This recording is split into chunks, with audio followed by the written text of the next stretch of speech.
बिस्मिल्लाहिर्रहमानिर्रहीम। अस्सलाम वालेकुम। मैं हूँ माया खान और मैं हूँ Shahzeb Ahmad. Once again a very good morning. नई उमंग, नई तरंग, नए अंदाज और एक आवाज बनकर आप सबके सामने हाजिर शाज़ेब और माया, इस प्रोग्राम जिसका नाम है सुबह सवेरे पाकिस्तान। और आज हम बहुत सारे मौज़ूआत पर रोजाना की तरह बात करेंगे। सबसे पहले हम बात कर रहे हैं किस पर? सबसे पहले हम बात कर रहे हैं नई पाबंदियों पर जो कि आज हो चुकी हैं। नया नोटिफिकेशन आ चुका है। एक्चुअली रात को हम लोगों की निगाहें न्यूज पर जो है वो रुकी हुई थी, जमी हुई थी कि क्या प्राइसेस का होगा, क्या कोविड का होगा। तो जनाब ये जो नई इस वक्त जितनी भी हमारे पास नोटिफिकेशंस आई हैं, सिंध में कारोबारी औकातकार रात 10 बजे तक होंगे, तालीमी इदारे खुले रहेंगे, ये हुक्मनामा है।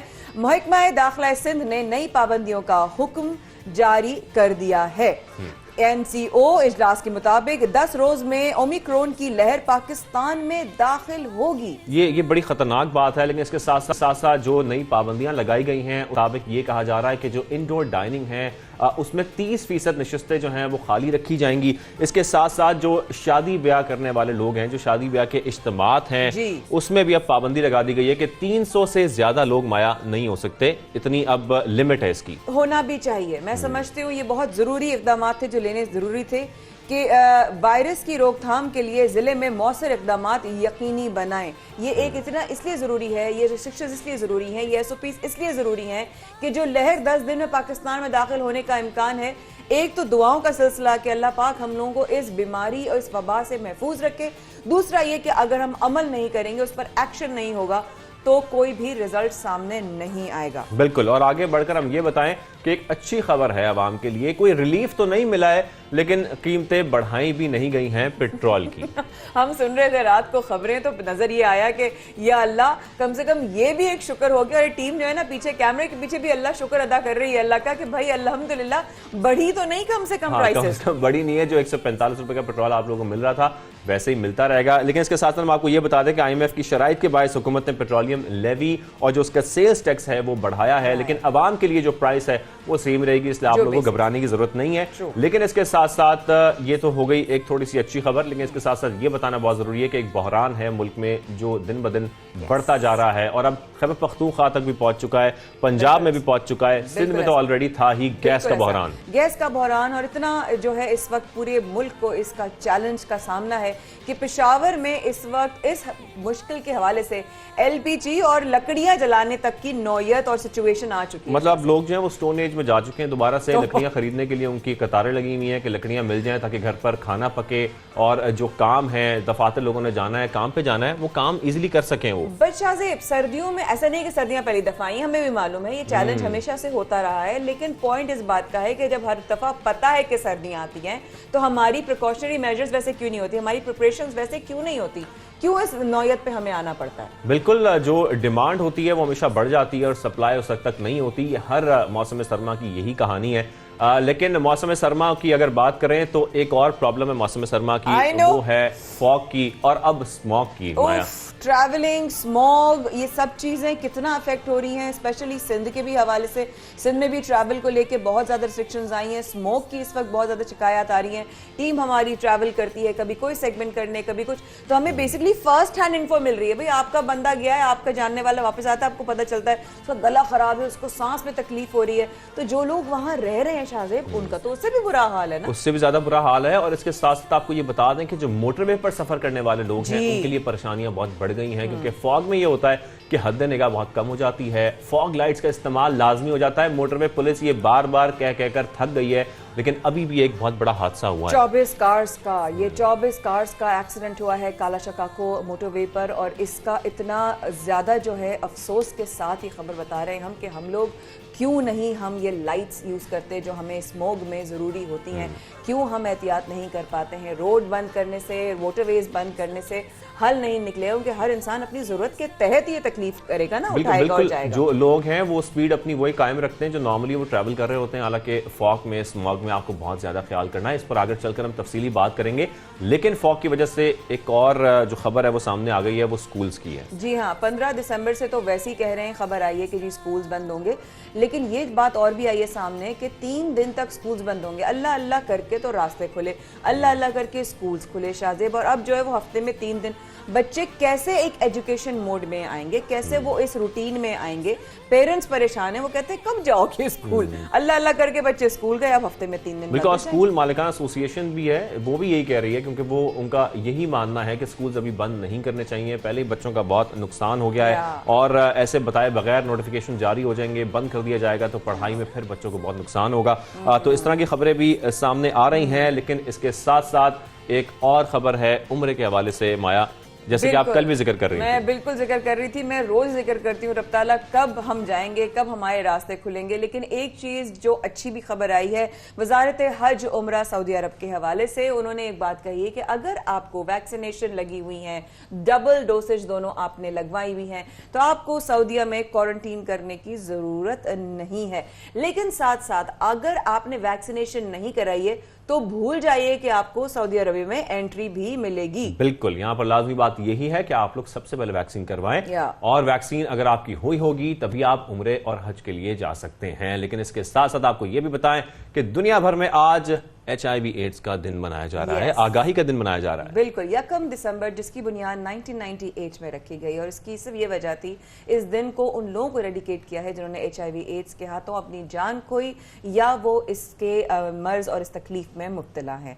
तो आज है इंटरनेशनल HIV एड्स डे। पूरी दुनिया में ये बहुत एहतराम के साथ मनाया जाता है। तो पूरे शो का ओवरव्यू हम आपको दे रहे थे, आगे चल के आपको कुछ रक्स और साइकिल की जो रेस का इनेकाद किया गया है उस हवाले से भी बताएंगे। एक खबर शाहजेब, ये खबर है, हाँ। मैं फुटबॉल की बहुत बड़ी फैन हूं, तुम क्रिकेट के फैन हो, मैं फुटबॉल की फैन हूं। अच्छा। तो लायनल मेसी ने जो है वो 7 टाइम अवार्ड जीता है। I have always been a fan of, by the way, football, और मैं जो हुई मैनचेस्टर यूनाइटेड की फैन थी, और जब आर्सेनल का हमेशा मैच होता था तो मैं हमेशा मैनचेस्टर यूनाइटेड की टीम में बैठी होती थी, लोगों के साथ जो सपोर्टर्स थे। But then again Lionel Messi star, चाहे कोई पसंद करे ना करे, 7वीं बार अपना बैलन डोर जो है वो अपना अवार्ड अपने नाम कर चुके हैं। बिल्कुल, वो अवार्ड नाम कर चुके हैं, और ये भी हमारी एथलेटिक एंकर हैं जो कि स्पोर्ट्स से बहुत इंटरेस्टेड हैं, खासतौर पर फुटबॉल में, और खेलती भी रही हैं। खैर, इन तमाम बातों पर तफसीली बात होगी आगे, लेकिन सबसे पहले जो सबसे अहम मामला है फॉग का, खासतौर पर पंजाब में, इस पर हम बात कर लेते हैं तफसीली। प्रोग्राम का बाकायदा आगाज करते हैं, और आपको बताने चलें कि पंजाब में धुंध का राज है। सुबह हो या रात हो, जो मोटरवे पुलिस है वो बार बार मोटरवे को बंद कर देती है ताकि हादसा से बचा जा सके। लेकिन ऑब्वियसली जो लोग हैं वो ट्रैवल करना चाहते हैं, वो उन्होंने ट्रैवल करना है, आपके काम के सिलसिले में भी किसी को इमरजेंसी भी होती है, तो ट्रैवलिंग बहुत इंपॉर्टेंट होती है, और इसमें ऐसी पाबंदियां लग जाना बहुत हर्ज करती हैं। लेकिन लोगों को चाहिए कि वो एहतियात करें। इस पर हम अपने नुमाइंदे से बात कर लेते हैं, जरूरी है, ताकि पता चले हमें बेसिकली कि इस वक्त सिनेरियो करंटली है क्या। हमारे नुमाइंदे शाहिद चौधरी साहब जो कि लाहौर में मौजूद हैं, हमें करेंगे इस हवाले से।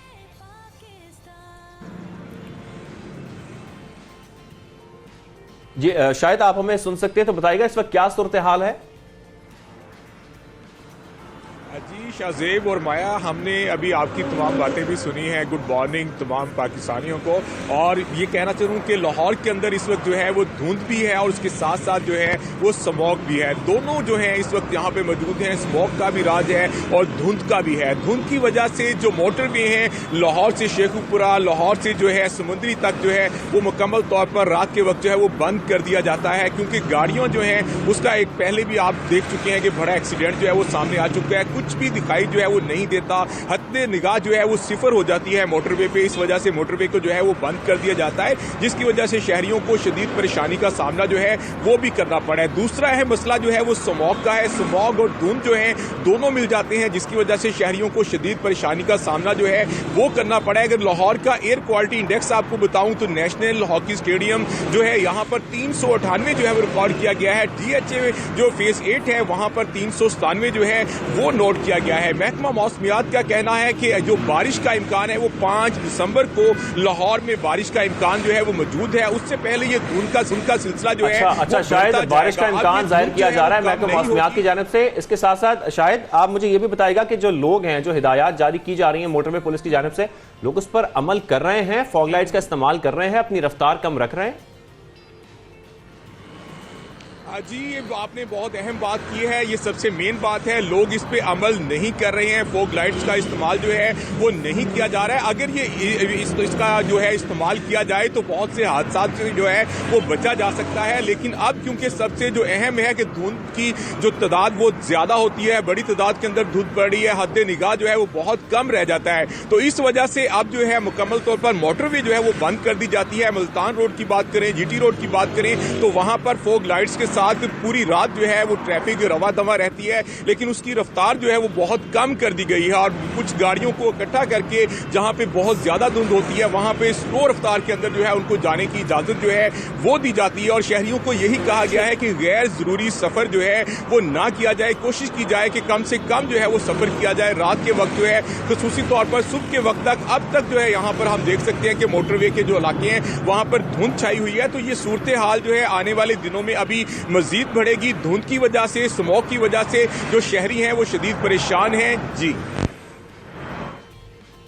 बहुत शुक्रिया हमारे साथ हमारे नुमाइंदे शाहिद चौधरी साहब लाहौर से।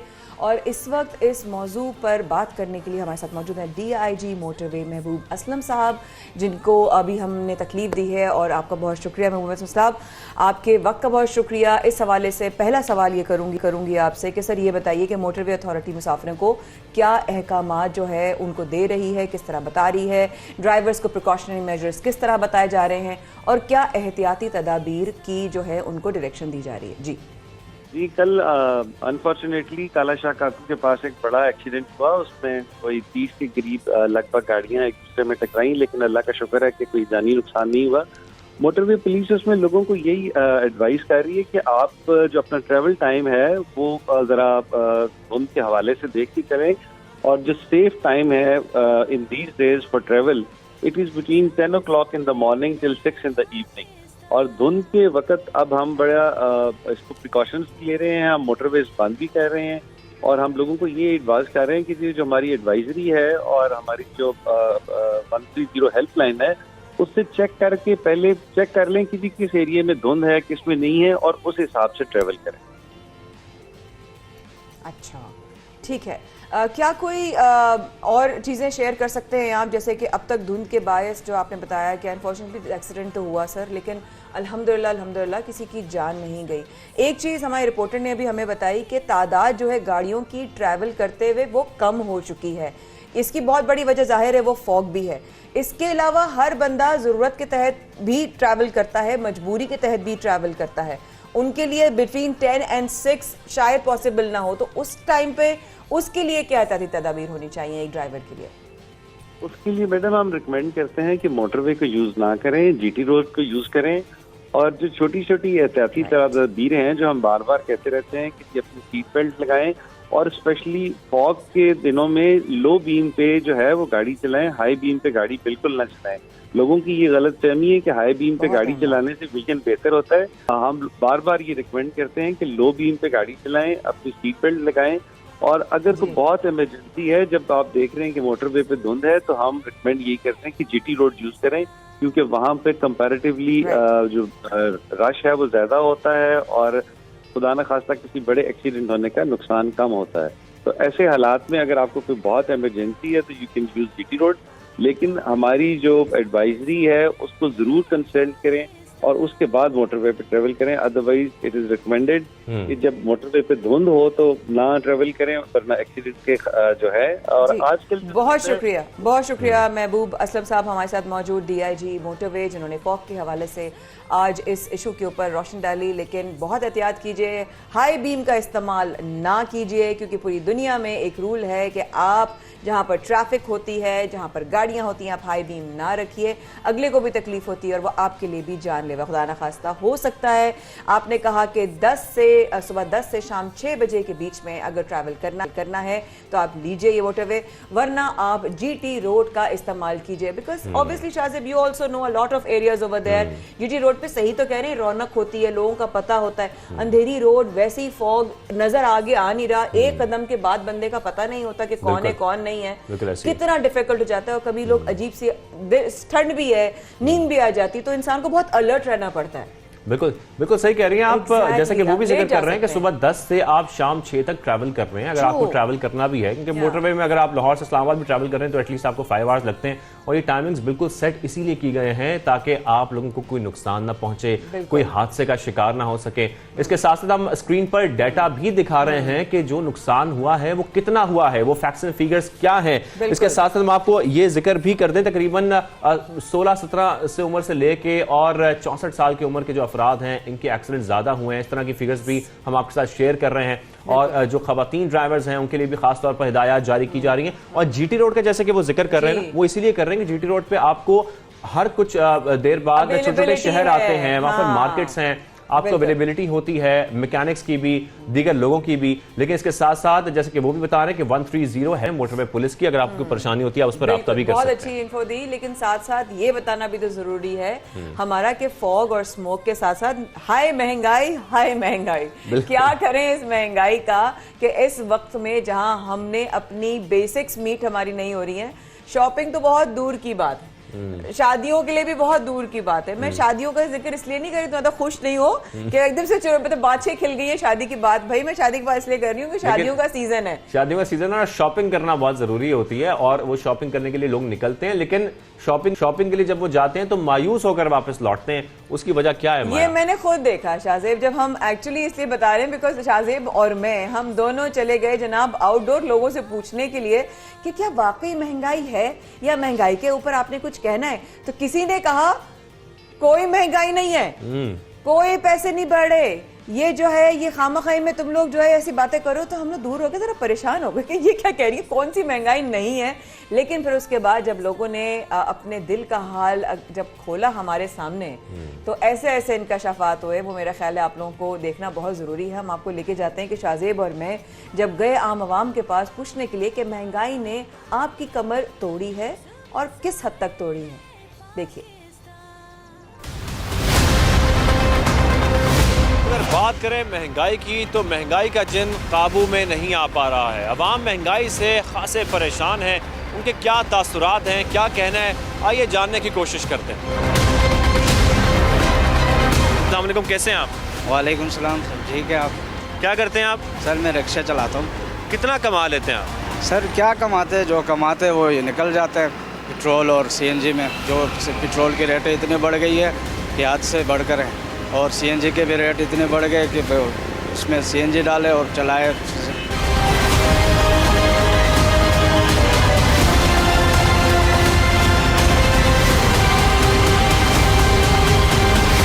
आपको लगता है कोई उम्मीद है कि ये इसको काबू कर लिया जाएगा इस हुकूमत की जानिब से? जी फिलहाल तो नज़र नहीं आ रहा है, जो देखे जा रहा है वो तो हर दिन ब दिन महंगाई बढ़ ही रही है, कम होने का कोई तरीका ही नहीं है। तो महंगाई से तो लोग परेशान हैं ही, लेकिन जब हमने गुफ्तगू की तो सबसे ज़्यादा जो शिकवा किया जा रहा है लोगों की जानिब से, वो पेट्रोल महंगा होने का शिकवा किया जा रहा है। इसके साथ साथ आपको बताएं कि माया खान ने भी एक बाज़ार का रुख किया, वहाँ पर लोगों का क्या कहना था आपको दिखाते हैं।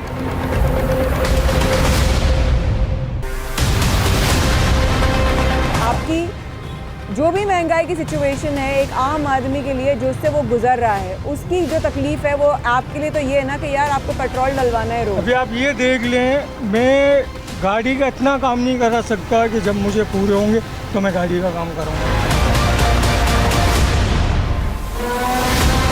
पूरा ही नहीं होता है ना, हम पूरा दिन भी हम करते हैं, जहाँ 1000 उठाते थे वहाँ हम 500 उठा रहे हैं। महंगाई बढ़ती जा रही है, पेट्रोल बढ़ता जा रहा है। हम सोच रहे हैं कि अल्लाह ना करे को हो ना बढ़े।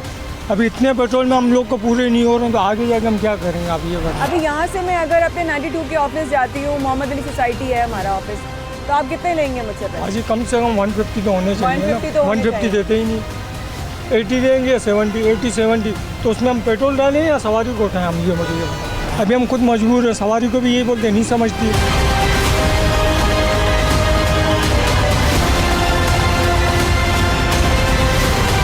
पानी हमारे एरिया में नहीं आ रहा है, बिजली का अलग हमें इश्यूज़ रहते हैं, कोई फैसिलिटीज़ नहीं है। थोड़ा अफसोस होता है कि but government are not cooperating with us. भाई हमें जस्टिस चाहिए, क्यों आप इतना बढ़ा रहे हैं?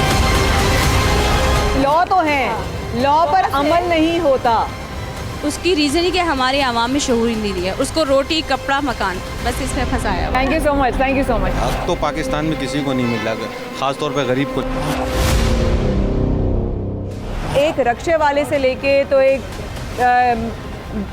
सड़क पर जिनका एक स्टॉल है उधर से लेके तो वो जो ख़वातीन और माएँ बहन बेटियाँ बाज़ार में निकल के शॉप कर रही हैं, उनसे लेकर हर बंदा परेशान है और हर बंदा देख रहा है। और मेरे लिए बहुत बड़ा सरप्राइज़ है कि मैं इधर देख रही हूँ और सब लोग वाकई में देखते हैं, पूछते हैं, हाँ छोड़ देते हैं। क्यों? क्योंकि लोग सोचते हैं यार मैं अपने घर के अखराजात देखूँ या मैं ये शॉपिंग करूँ।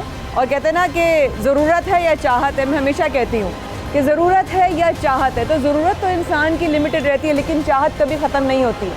अब दिल चाहता है, अच्छे कपड़े आए हैं, मार्केट में कुछ आया है, कुछ नया आया है, लोग करना चाहते हैं लेकिन लोगों से अफोर्ड नहीं करने की अब उनकी जेब इजाज़त देती। उनके जो आमदनी है ना वो रुपया है और आमदनी और एक पैसा है और ख़र्चा जो है वो रुपया है, तो कैसे करेंगे? मैनेज ही नहीं होता लोगों से बात करेंगे। आप लोगों के साथ हमारे साथ रहिएगा और आपको दिखाते हैं कि बाज़ार में क्या क्या सिचुएशंस हो रही हैं।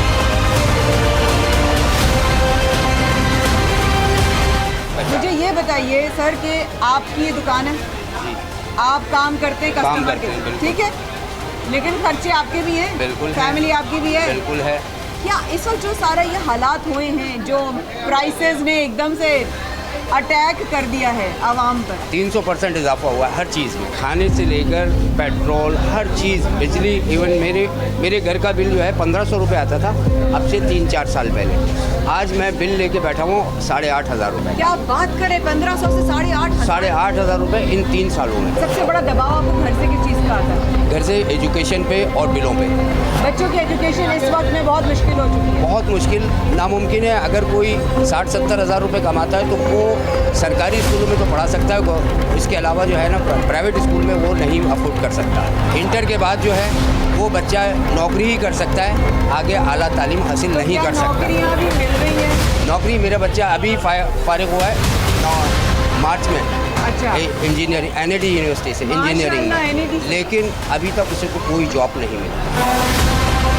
इस महंगाई में सबसे बड़ा चैलेंज क्या आता है इस वक्त? तो सबसे बड़ा चैलेंज सच कहूँ तो एक छोटे तबके के लिए नौकरी का, ठीक है, एक तो नौकरी नहीं, ऑनर को अगर अफोर्ड नहीं हो तो फारिग कर देगा, ठीक है। अब वो जो फारिग होगा उसका क्या होगा?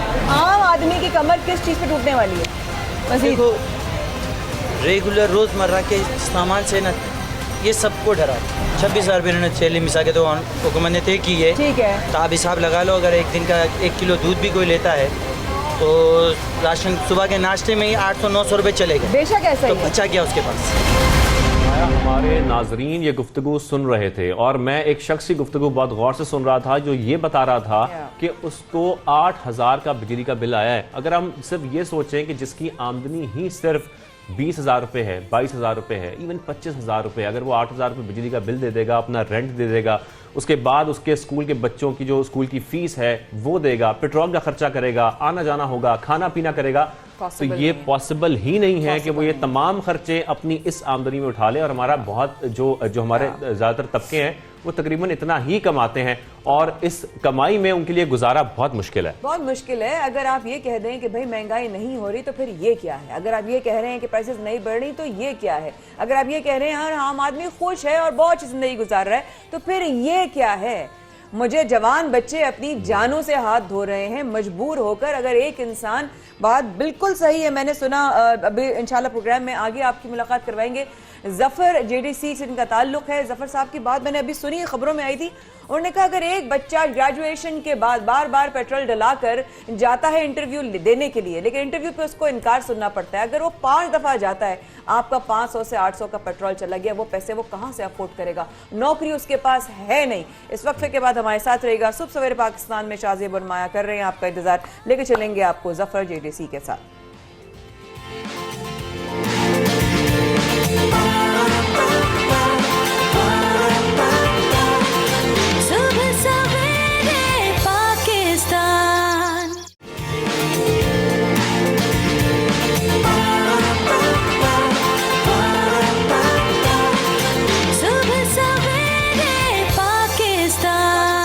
शाज़ेब और माया एक बार फिर आपको कहते हैं खुशामदीद। और इस वक्त हम जो बढ़ रहे हैं, हम आपकी मुलाकात करवाएंगे ज़फ़र अब्बास समाजी कारकुन, जिनका ताल्लुक़ हर तरह से इंसानी हुकूक़ के हवाले से उन्होंने हमेशा फ़ाइट भी करते नज़र आए, आवाज़ उठाते नज़र आए। मैं बहुत तवील अरसे से ज़फ़र अब्बास साहब को जानती भी हूँ और उनके काम को भी देखती हूँ, लेकिन जिस तरीके से महंगाई बढ़ रही है, जिस तरीके से लोग परेशान हो रहे हैं, जिस तरह नौजवान बच्चे अपनी ज़िंदगियों से हाथ धो रहे हैं, वाकई में कभी कभी तो समझ नहीं आता इंसान किन अल्फाज का इस्तेमाल करे, कैसे एड्रेस करे इस तरह के इश्यूज़ को। आखिरकार हम भी इंसान हैं, हमारे भी अपने हैं, हमारे सामने भी छोटे बड़े हो रहे हैं। हमारे साथ बराह रास्त इस वक्त मौजूद हैं समाजी कारकुन ज़फ़र अब्बास साहब। अस्सलाम वालेकुम ज़फ़र। जी अस्सलाम वालेकुम। वालेकुम अस्सलाम। ज़फ़र, मुझे ऑनेस्टली इस बात का समझने, सबसे पहले बहुत शुक्रिया आने के लिए, लेकिन जिस तरीके से महंगाई बढ़ती जा रही है, लोग बेरोज़गार अलग हो रहे हैं, गुर्बत बढ़ रही है, बेसिक्स मैनेज करना मुश्किल हो रहा है, लोगों के लिए अपना डेली एक्सपेंसेस मीट करना मुश्किल हो गया है कि कल को हम इतनी डबल रोटी अंडे लें या ना लें, या चलो छोड़ दें, या कल का जो बचा हुआ सालन अगर है भी तो वो खा लें, क्या करें। और समझ नहीं आ रहा कि हालात कैसे होते जा रहे हैं। जो नौजवान अपनी ज़िंदगियों से हाथ धो रहे हैं ज़फ़र साहब, मैं उसको देखकर पर्सनली बहुत ज़्यादा परेशान हूँ। जी देखें, आपने जहाँ से बात शुरू की डबल रोटी और अंडे, मैं आपको बताऊँ ये बात कि अब मिडिल क्लास फैमिलीज़ के लिए डबल रोटी और अंडे जो हैं ये भी लग्जरी चीज़ में आना शुरू हो गए। कि अगर आपके घर में 6 लोग हैं और आप एक 150 रुपये की डबल रोटी और उसके साथ आप 6 अंडे लेकर आ रहे हैं, 250 रुपये दर्जन अंडा, 17-18 रुपये का अंडा, ये कुछ सोच सकता था? तो बात ये है कि अब अगर 250-350 रुपये का नाश्ता किसी घर में आ रहा है तो आप लगा लीजिए 7,500 रुपये महीने का सिर्फ नाश्ता करेगा वो। यहाँ तो लोगों की पोजीशन ये हो चुकी है, 300 रुपये किलो वाला आटे का बोरा 850 रुपये का हो चुका है। 600 का नहीं, 650 का नहीं, डबल नहीं हुआ है, 850 रुपये का। चीनी 50 रुपये वाली 100 रुपये की नहीं हुई है, 160-162 रुपये की हो गई है। तो बात ये कि लोगों की तनख्वाहें तो उतनी है, बल्कि उससे भी कम हो गई हैं। और कोविड के बाद से प्राइवेट इदारों ने, प्राइवेट कंपनियों ने जो लोगों को निकाला है, जो डाउन साइजिंग हुई है, उसकी तो मिसाल ही नहीं मिलती है। तो अब इस वक्त के जब घरों में जहां 3 लोग नौकरियों पर थे, अब 2 लोग या 1 लोग हैं और महंगाई 3 गुना ज़्यादा है, और हम अपने जब वजीरों का इंटरव्यू सुनते हैं या हुक्मरानों का, तो उनका ये चीनी खाना छोड़ दें, अगर आप चीनी के इतने दाने छोड़ देंगे तो ये मतलब मैं समझता हूँ लोगों के इस मुसीबत में ये तो उनके ऊपर एक नमक नहीं, कोड़े मारना है, उनको अजियत देना है, क्योंकि लोग इस वक्त डिप्रेशन में, वो यूटिलिटी बिल्स नहीं दे पा रहे अपने घरों के, बिजली, गैस, पानी, 6-6 दिन पानी नहीं आता तब भी बिल आ रहा है, गैस की लोड शेडिंग, बिजली के बिल, फिर उसके बाद बच्चों की फीसें। भले कोविड में स्कूल बन रहा है, किस स्कूल ने फीस माफ कर दी? किस स्कूल ने 1 रुपया फीस छोड़ दी? वैन वाला कह रहा है मैं भी पैसे लूंगा, भाई मैं सारा साल आता हूं, भले 2 साल स्कूल बन रहे हैं। लोगों के ऊपर इतना लोड है, इतना लोड है, मकानों के किराए, और उसके बाद फिर राशन, फिर अपने माँ बाप की दवाइयाँ, इलाज मुआवजा, कोई मर गया तो उसका दफनाना, खानदान में किसी की शादी भी है। लोग हर चीज से पीछे होते जा रहे हैं, एहसास महरूमी बढ़ता जा रहा है लोगों का। अभी जो कल भी रात में जिस बच्चे के खुदकुशी की खबर चल रही है, वो मेरा पड़ोसी है, मेरे मोहल्ले का बच्चा है। वो, उसके वालिद साहब का इंतकाल हो गया था 13 साल पहले। बच्चा जो था वो बहुत काबिल बच्चा था, मैथ में मास्टर्स में 1st डिवीज़न उसने ली हुई थी, और उसके बाद 5 साल से बेरोजगार था, जहनी दबाव का शिकार हो गया था। डॉक्टर ज़फ़र हैदर के उसका भी इलाज चल रहा था। इंटरनेट पे मेहनत करके 5-6 हज़ार रुपये कमाता था। आप खुद देख ले 5 या 6 हज़ार रुपये क्या होते हैं महीने के। और वालदा टीचर थी, वो 20 किलोमीटर दूर अपने स्कूल में जाती थी, नौकरी कर रही थी और बच्चों को पाल रही थी जैसे तैसे, और बहुत अच्छा पढ़ाया अपने बच्चों को। लेकिन बात है ना, 28 साल का मतलब है कि 28 साल के जवान मेहनत करके अपना कोई छोटा मोटा फ्लैट बना लेता है 5-7 साल नौकरी करके। लेकिन मैंने तो कल जो वीडियो बनाई उसमें उसकी फ्लैट की तख्ती के सामने खड़े होकर नहीं बनाई, मैंने तो कोफिन बॉक्स के सामने खड़े होकर बनाई जिसपे उसका नाम लिखा था। तो मैंने बोली ये बात कि क्या इस उम्र के लोगों की कोफिन बॉक्स में जाने की उम्र है? वहां उनके नाम की तख्तियां लगे। बहुत सारे लोग कह रहे नहीं यार इस तरह तो, और भाई आप इस चीज पे क्यों नहीं तवज्जो दे रहे? लोग क्यों खुदकुशियां कर रहे हैं? लोगों के घरों में फाके हो रहे हैं। जिस तरह लोगों के घर आप जाके देखें, हालात तो देखें, लोग अपने लिविंग स्टैंडर्ड चेंज कर रहे हैं।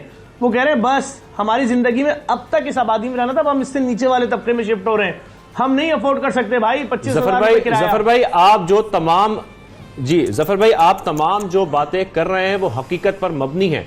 इसकी रीसेंट एग्जाम्पल्स हमारे पास हैं। नौजवान, जैसा कि आप भी जिक्र कर रहे हैं, इंतहाई कदम उठाने पर मजबूर हो रहे हैं। लेकिन सवाल यहां पर यह पैदा होता है कि रिलीफ पैकेजेस का ऐलान किया जाता है, लेकिन वो रिलीफ पैकेजेस आवाम तक पहुंचते नहीं हैं। लोग अभी भी बेरोजगार हैं, इंतहाई कदम उठा रहे हैं, उनकी जो बुनियादी ज़रूरियात है वो पूरी नहीं हो रही हैं।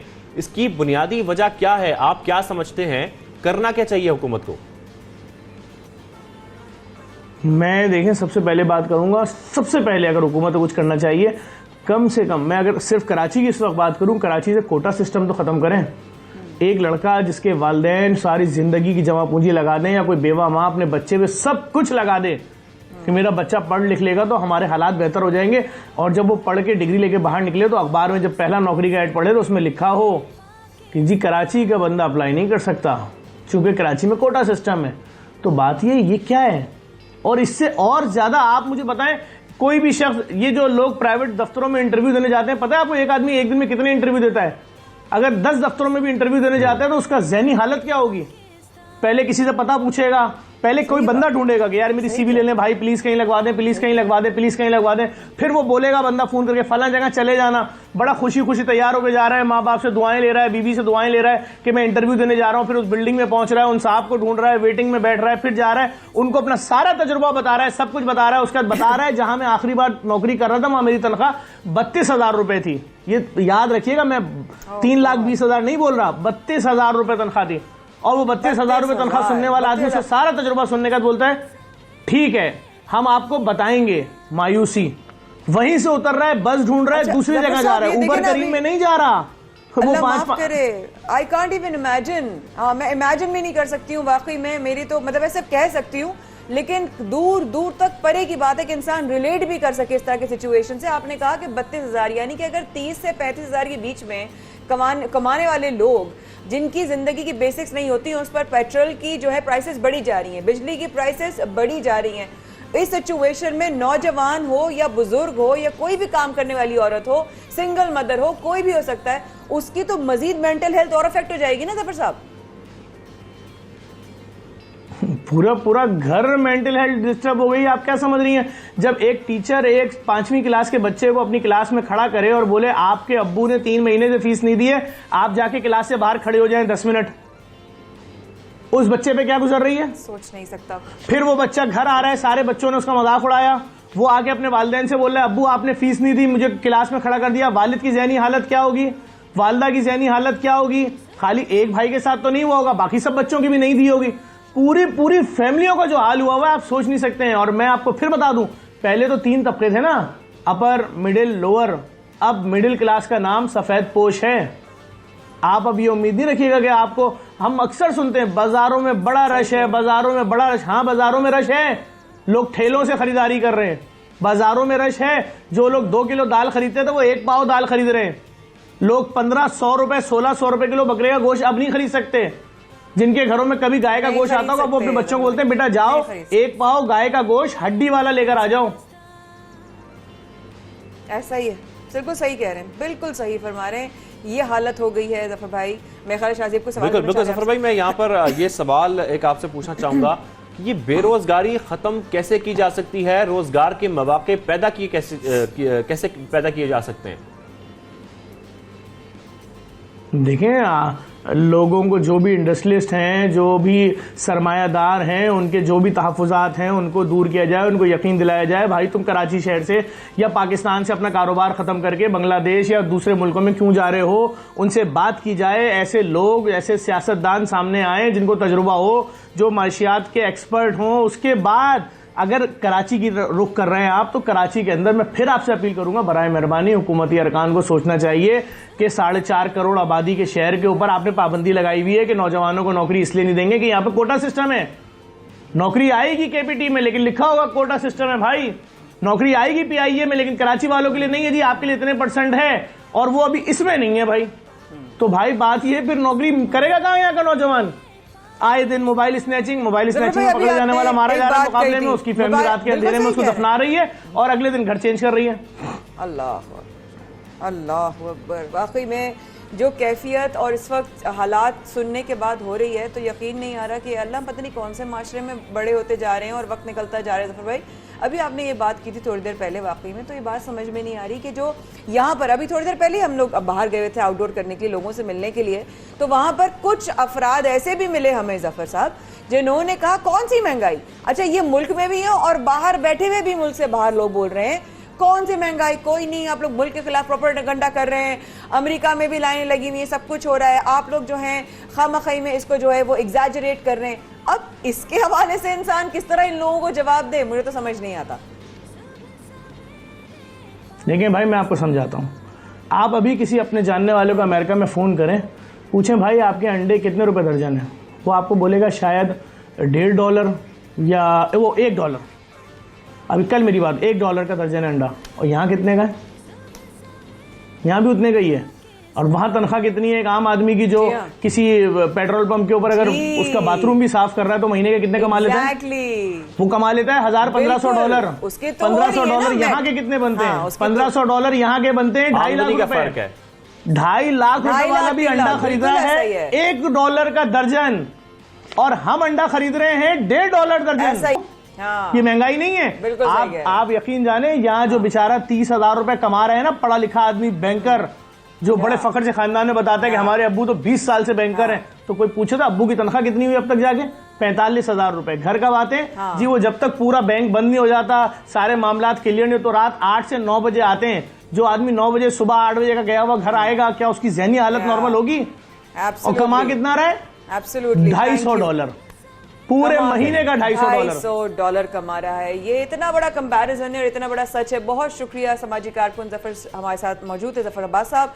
जफर अब्बास साहब हमको फिर इंशाल्लाह आगे आने वाले वक्त में ज़रूर तकलीफ देंगे और आपका वक्त लेंगे, लेकिन आपने आज एक और रियलिटी लोगों को दे दी कि जब आप कंपैरिजन करने बैठते हैं तो आप देखिए कि वहाँ पर कमाने वाला कितना कमा रहा है, यहाँ पे कमाने वाला कितना कमा रहा है। और एक बात तो मेरे जहन में बात सबसे जफर साहब की आई कि यहाँ जो कमा रहा है उसको कब तक पता है कि मैं कमाता भी रहूंगा या नहीं, क्योंकि जॉब सिक्योरिटी नहीं है और बहुत सारी चीज़ें हैं। लेकिन तकलीफ सिर्फ इंसानों को नहीं है, बेजुबान जानवरों को भी है, जो अपने अल्फाज और अपने अल्फाज का इजहार नहीं कर सकते, बता नहीं सकते कि प्यास लगी है, बता नहीं सकते कि भूख लगी है, बता नहीं सकते अपने अल्फाज, क्योंकि उनको बोलने की अल्लाह ने ताकत नहीं। लेकिन जिसको ताकत दी वो अशरफुल मखलूकात है, और वही उस बेजुबान जानवर के साथ इतना जुल्म, इतना उनके साथ ज्यादती और इतना उनके साथ ऐसा गैर इंसानी सलूक करे कि इंसान के पास जवाब नहीं रहता कि है ये जानदार हैं, ये भी तो अल्लाह की बारगाह में एक दिन हमें लेकर जवाब देंगे, बताएंगे कि इस शख्स के पास मैं था, बताएंगे कि इसकी जिम्मेदारी हमारे पास थी,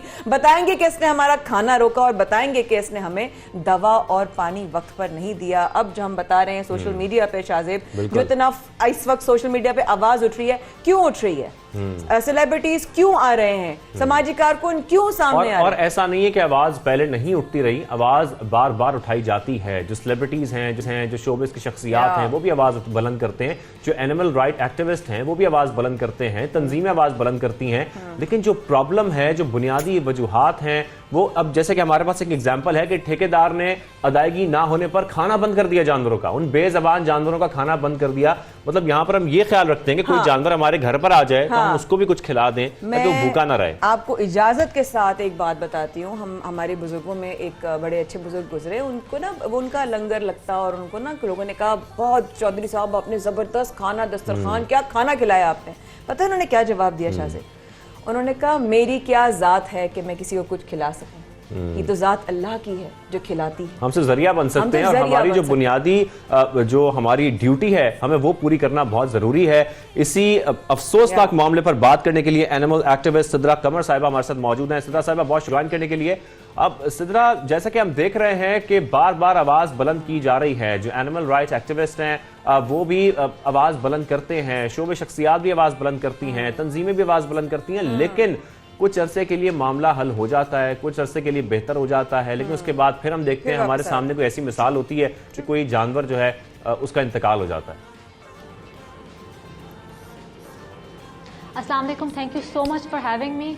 आई एम सो ग्लैड कि आप लोगों ने एक ऐसी चीज़ पे आवाज़ उठाई है जिसके बारे में पहले कोई सोचता भी नहीं था। एटलीस्ट अब इस पे बात हो रही है, और जहाँ बात स्टार्ट होती है वहीं पे सोल्यूशन निकल के ज़रूर आता है। माई मेन कंसर्न अभी मुझे सिर्फ इस चीज़ का है कि अगर आप जाके देखें सोशल मीडिया को छोड़ के, आप कोई भी न्यूज़ लेटर कुछ भी आगे उठा के पढ़ें, तो जू के ऊपर जो न्यूज़ आ रही है वो ये लिखा हुआ आ रहा है कि finally the zoo has restored the food resources.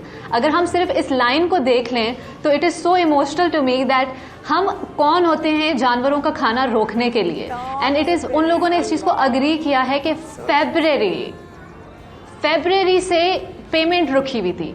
February से पेमेंट रुकी हुई थी, ये बात किसी को पता ही नहीं गई, इस पे कोई आवाज़ ही नहीं उठी थी, और वो अभी भी पेमेंट हुई नहीं है। हंगामा होने पे उन्होंने खोल दी, इस एहसास से नहीं कि वो जानवर भूखे मर जाएंगे। उन लोगों ने इस वजह से खोली कि आवाज़ उठी है और फिर डिसाइड हुआ कि दिसंबर में पेमेंट हो जाएगी। वहाँ पे जो जानवर मौजूद है वहाँ का इलाज कब से नहीं हुआ है? हमारे पास कोई वहाँ पे वेट्स अवेलेबल हैं जो यहाँ पे इलाज कर सकते हैं? हमने जू तो खोल लिया। पहला सवाल तो ये है कि हमारे पास जब रिसोर्सेज नहीं है तो हमने जू क्यों खोला है? जब एनिमल एक्टिविस्ट कहते हैं कि हमने डॉग्स को TNVR करना है, हमने उनको बचाना है, एग्जैक्टली जब हमने उनको बचाना है तो उस वक्त हुकूमत हमें आके ये बोलती है कि यहाँ पे इंसान के खाने के लिए पैसे नहीं है, आप लोग जानवरों की तरफ जा रहे हैं। तो आपने जू क्यों खोला हुआ है? ऐसी कौन सी तफरी वहाँ पे हो रही है? ऐसा क्या बच्चे वहाँ पे जाके देख रहे हैं? बंधे हुए जानवर, केजेस में जानवर, क्या हमारे बच्चे वहाँ पे, क्या तफरी? हमने इसको तफरी का बनाया हुआ क्यों है? जू खोलने के कुछ तरीके होते हैं, उनकी कुछ रिक्वायरमेंट्स होती हैं जो दूसरी दुनिया में फॉलो किए जाते हैं। हमारे पास जो एलिफेंट्स हैं वो कितनी जगह पे रह रहे हैं? नॉर्मली कहते हैं आपको एटलीस्ट 100 एकर्स चाहिए for an elephant to actually be happy. जी सिद्रा, अगर मैं गलत नहीं हूँ, आपने एक बात कही कि पूरी दुनिया में मैं मतलब अल्हम्दुलिल्लाह बहुत दुनिया देखी है, लेकिन जानवरों को वाकई में इज्जत और बहुत खुलूस और मोहब्बत और शफकत के साथ रखा जाता है। इस तरीके से ऐसे वो हमारे कोई मतलब कोई मुजरिम अंदर बंद हो, ये वाली कैफियत हो गई है कि जो इतने सालों के बाद जाके आपको पता चल रहा है आप जानवरों की ये टेक केयर कर रहे हो कि आपको ये नहीं पता चल रहा कि वो नर है कि मादा है। ये हालात हो गए कि हम अपने जानवरों के इस तरीके से उनका ख्याल कर रहे हैं, उनको कैद रखा हुआ है, बस जैसे रह रही हैं, जैसे मर रही हैं, जैसे खा रहे हैं, जैसे पी रहे हैं, इस तरह बेयार और मददगार छोड़ दिया है इन लोगों को। आपको पता है पिछले 10-12 साल में कोई भी एलिफेंट को कोई चेकअप हुआ नहीं है। वहाँ पे जो अभी केसेस आए हैं, वन एलिफेंट जिसका नाम नूरजहां है, उसके टस्क पे वहाँ पे क्रैक है और उसका इलाज कराने के लिए सिर्फ उसका एटलीस्ट एक ऐसी अमाउंट रिक्वायर्ड है जो I don't think so we will be able to take care for it. वहाँ पे मधुबाला है, उसका रिप्रोडक्टिव साइकिल स्टार्ट ही नहीं हुआ है, which is suppose to start at the age of 12। She is 16 now. That means malnutrition. She is not getting a proper diet. उनका ना कोई डाइट प्लान है, उनको 100 kg शुगर केन खिलाया जा रहा है, which is completely unhealthy. इसका मतलब है कि अगर वहां पर उनको ये मालूम नहीं है कि उसका जेंडर क्या है और उसके बाद वहां पर उसका ख्याल किस तरीके से रखा जा रहा है, वो तो हमारे सामने है। लेकिन अगर उसकी रिसर्च ही नहीं होगी, उसकी डिटेल्स ही आपके पास नहीं होंगी, जानवरों के बारे में आपको कुछ पता ही नहीं होगा, तो सिद्रा ख्याल रखना तो बहुत दूर की बात है। देखिए ये भी तो यहाँ पे तो भी हमारी गवर्नमेंट का ही वो आता है ना कि हमने अलाउ क्यों किया हुआ है जू को खोलना जब वहाँ की कंडीशंस उनके लिए फेवरेबल नहीं है। वहाँ पे नॉइस पोल्यूशन है, एयर पोल्यूशन है, वहाँ पे इनफ ग्रीनरी नहीं है, वहाँ पे वाटर नहीं है कि वो लोग वाटर में जा सकें। आपको मैंने जैसे बताया सिर्फ एक एलिफेंट के लिए 100 एकड़ जगह रेकमेंडेड है from all the other organisations के उसको घूमने के लिए चाहिए टू बी हेल्दी। यहाँ पे कितनी जगह है हमारे पास? चारों जो हमारे पास एलिफेंट हैं they are sick, they are malnutrition. बाकी सारे जानवरों को आप देख लें, अभी ये आ रहा है कि जो हमारा टाइगर की जिसकी डेथ हुई है उसको टीबी का उसको प्रॉब्लम थी, बट अगर आप उसको देखें, उस तस्वीर में देखें, उसके पेट से आपको ये लग रहा है कि उसको प्रॉपरली फेड था। We can not afford it. खाने का पैसा रोक दिया गया। If you imagine the fact देखने के बाद ऐसे इंसान का दिल हिल गया कि जो भी इंसान नरम दिल रखता है वो तस्वीर हम लोग भी देख रहे थे ऑफिस में, घर में जाके हमने कहा या अल्लाह कैसे रखा हुआ था बेचारे को, उसकी हालत से लग नहीं रहा था कि उसको पता नहीं पानी भी दिया गया है कि नहीं दिया गया। सिद्रा एक सवाल मैं आपसे बहुत जरूरी करूंगी जाते जाते, और वो ये है कि इस वक्त सोशल मीडिया पे इन तमाम हालात के ऊपर आवाज उठी है, आवाज उठती है, एक्शन होता है, लेकिन फिर मामलात जो हैं वो इनके वाले नॉर्मल हो जाते हैं जो कि हम नॉर्मल नहीं चाहते। It's there normal not hours. So my question is कि क्या आप अभी भी इस बात से इत्तेफाक रखती हैं कि जू बंद हो जाने चाहिए, या अगर होने चाहिए तो किस शक्ल में होने चाहिए? जी सिद्रा। मैं इस चीज़ से बिल्कुल इत्तेफाक करती हूँ और मेरा प्रॉपर सिर्फ इसका स्टेटमेंट यही होगा कि the zoo is not something for Pakistan. हमारे पास ना इतने वसाइल हैं, ना हम अफोर्ड कर सकते हैं, और हम जानवरों को जू में रख के सिर्फ गुनाहगार हो रहे हैं, ना कि सिर्फ हुकूमत, ना कि वो सिर्फ वो लोग जो जू चला रहे हैं, बल्कि वो सारे लोग जो वहाँ पे जाके उसको तफरीगाह बना रहे हैं। बिल्कुल सही कह रही हैं। Thank you so much Sidra.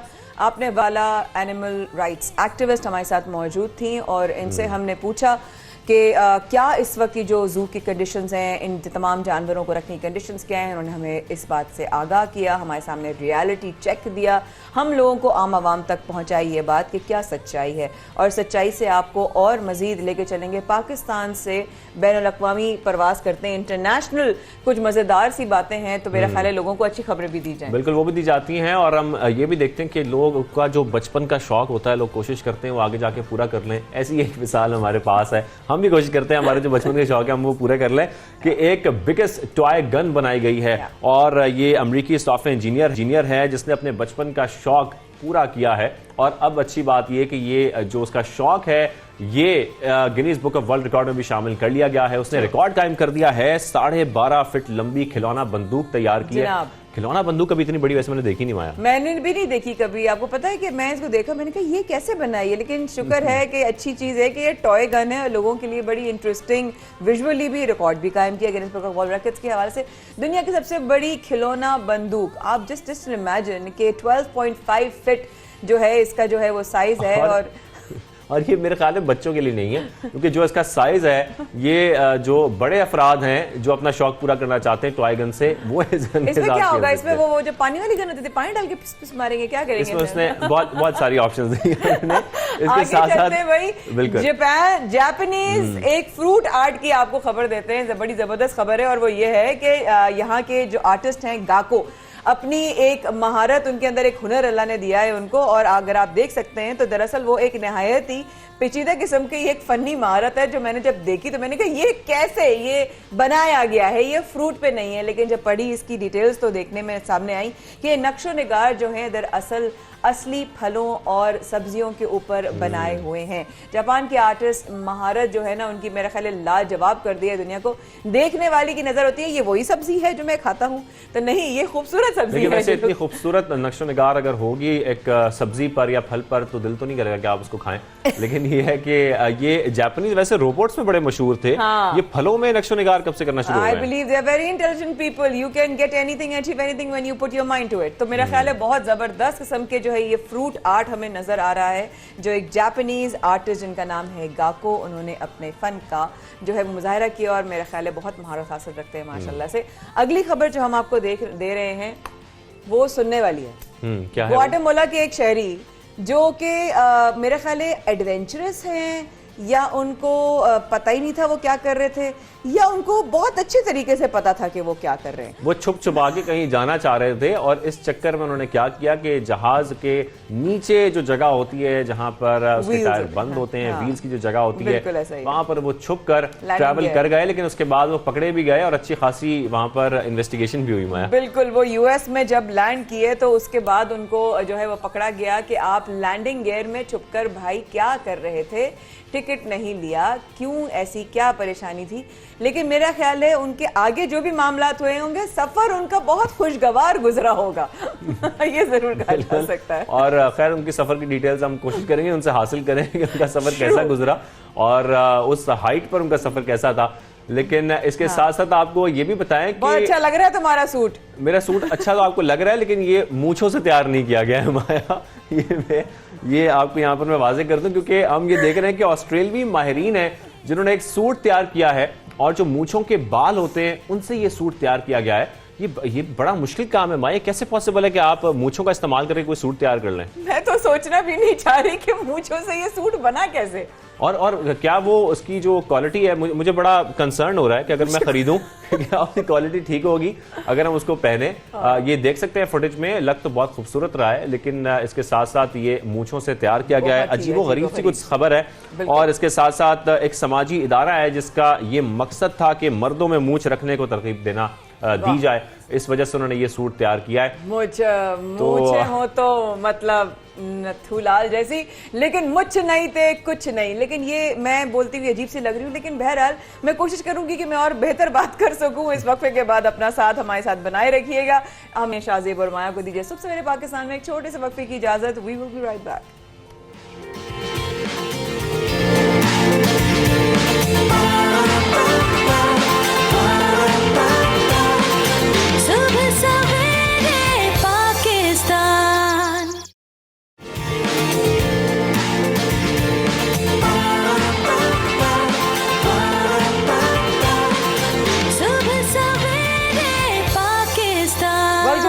हमारे साथ रहने का बहुत शुक्रिया। सुबह सवेरे पाकिस्तान में शाहजेब और माया करते हैं आपको एक बार फिर खुशामदीद। और अब बात करेंगे कोरोना वैक्सीन के हवाले से।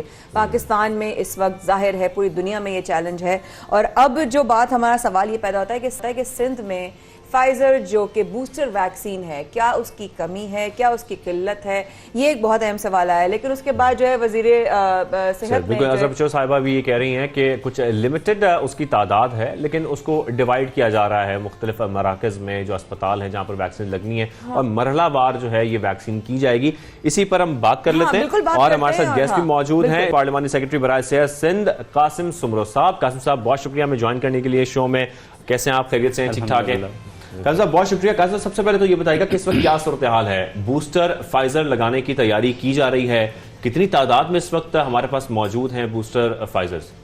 देखिए, फाइजर इस वक्त बूस्टर के लिए आपके पास तो नंबर इन सेंस जब आप पूरी पॉपुलेशन की बात करेंगे तो यकीनन आपके पास वो नंबर्स अवेलेबल नहीं होंगे। लेकिन अगर मिसाल के तौर मैं आपको एग्जांपल देता हूँ कि हमने जो सिंध के अंदर रफली अबाउट 50% के करीब हम पूरी पॉपुलेशन को हमने वैक्सीनेट किया है, जिसमें आपकी रूरल सोसाइटी भी आती है और अर्बन क्लस्टर्स भी आते हैं। तो इसका मतलब ये है कि अभी तक हमारे पास जो एडल्ट पॉपुलेशन का 50% वो नंबर है जो जिसने अभी तक अपना फर्स्ट शॉट भी नहीं लगवाया, या कुछ लोग ऐसे हैं जिन्होंने एक शॉट लगवाया उसके बाद they have missed their second shot. तो नंबर एक बात। नंबर दूसरी बात यह है कि हमारे पास अभी भी डिस्पाइट गवर्नमेंट ऑफ सिंध की एफर्ट्स, NCOC की एफर्ट्स, और फिर सबसे इम्पोर्टेंट रोल आप लोगों ने प्ले किया, मीडिया ने, कि आपने हर खबर में ये बात चलाई है। आपके हर खबर के बाद आप different morning shows, even talk shows के अंदर भी ये बात डिबेट में आई है कि आपने लोगों को समझाया है कि खुदा के वास्ते इससे बचना है, अपने आप को वैक्सीनेट, दूसरों को भी बचाना है। एब्सोल्युटली सबसे इम्पोर्टेंट है कि अपनी फैमिली, अपना मोहल्ला, आपका शहर, आपका सूबा। तो उसके बावजूद भी अगर लोग इस बात के लिए तैयार नहीं हुए तो हमने ये इसलिए बात की कि आपका अर्बन क्लस्टर से ज़्यादा एक्सपोज इसलिए होता है कि एक तो प्रॉक्सिमिटी ऑफ पॉपुलेशन बहुत ज़्यादा है, डेंसिटी बहुत ज़्यादा है, और प्लस आपके जो फॉरेन ट्रैवलर्स हैं वो पहले आपके उस शहर में दाखिल होते हैं जहाँ पर एयरपोर्ट होता है। ये भी जरूरी नहीं है कि वो सारे यहाँ रहें, हो सकता है किसी और इलाके के हों। बिल्कुल हो सकता है। अब कासिम सुमरो साहब, मेरा एक बड़ा अहम सवाल आपकी बात से आ रहा था कि हमने खुद भी बचना है, अगले को भी बचाना है, ख्याल भी करना है, बड़ों का भी, बुजुर्गों का भी। बेसिकली अंडरलाइन ये है कि हमें अकल से काम लेना है, होश से काम लेना है। अब जरा हम बात आते हैं सिंध की, स्पेशली कराची की।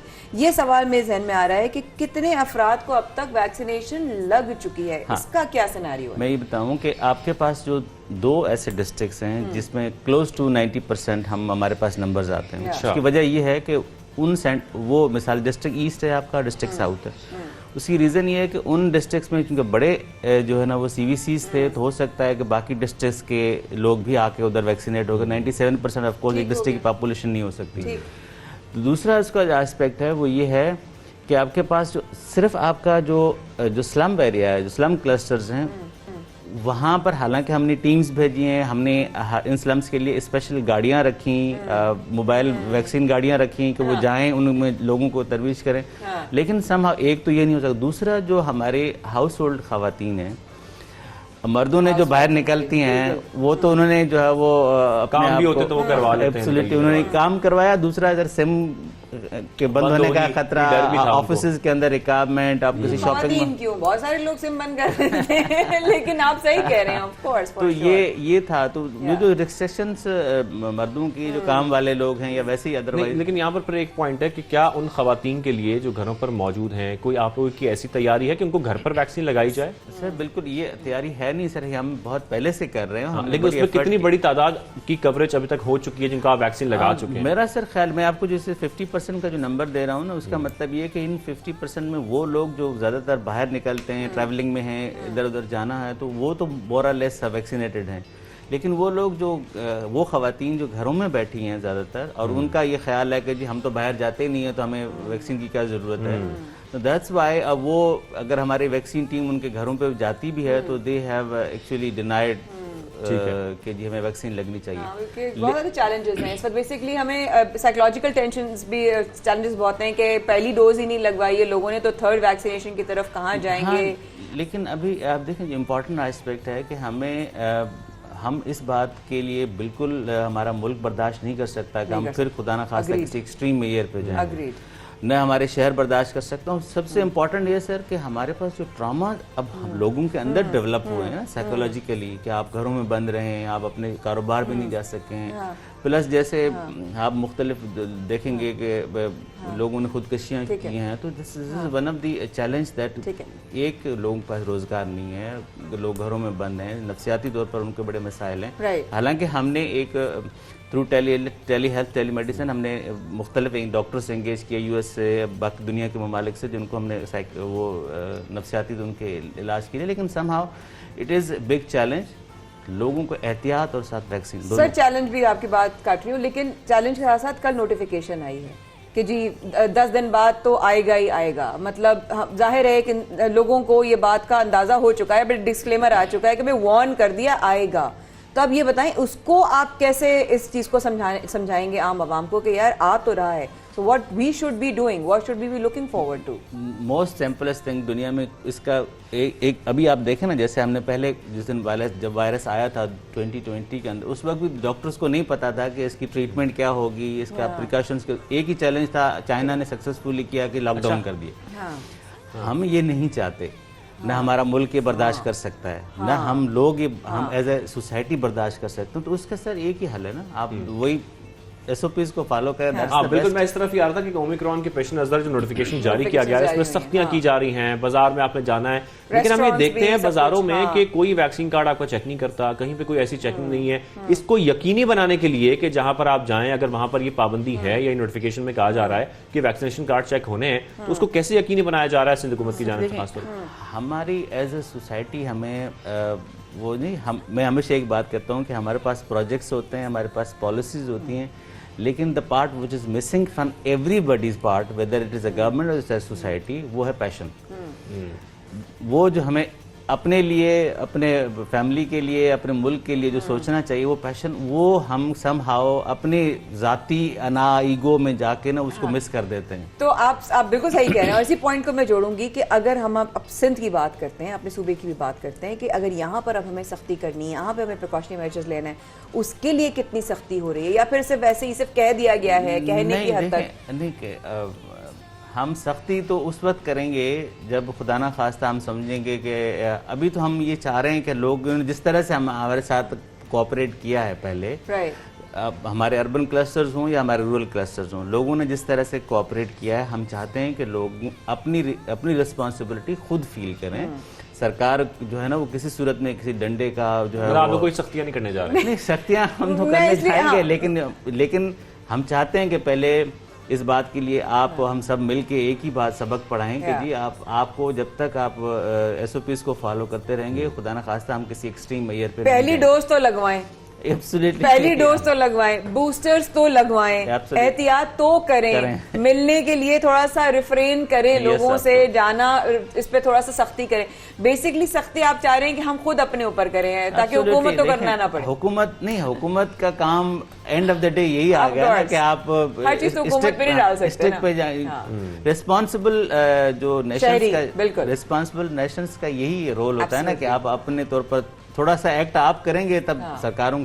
अब सर इसमें जो आपके पास आपके अगर इंडस्ट्रीज बंद हो जाएं, आपका ट्रेड बिजनेस सर्विस सेक्टर आपका बंद हो जाए, आपकी रेस्टोरेंट ये छोटे छोटे जिस तरह कारोबार होते हैं ये अगर बंद हो जाते हैं सर, आप अंदाजा नहीं कर सकते कि आपका कितना बड़ा जो है ना वो ट्रॉमा सोसाइटी के अंदर जो है वो आता है, और उसका नुकसान ultimately we all have to pay. अच्छा सुमर साहब, मैंने फैसल साहब से भी एक सवाल किया था, और मैं समझती हूँ आप भी एक दफ़ा फिर दोहरा दीजिए, क्योंकि इस वक्त हमें इसका सामना है और इसका जवाब मिलना बहुत ज़रूरी है। जिन लोगों ने दूसरी डोज लगवा ली है उनके लिए कोई टाइम लिमिट तो नहीं है तीसरी डोज लगवाने के लिए?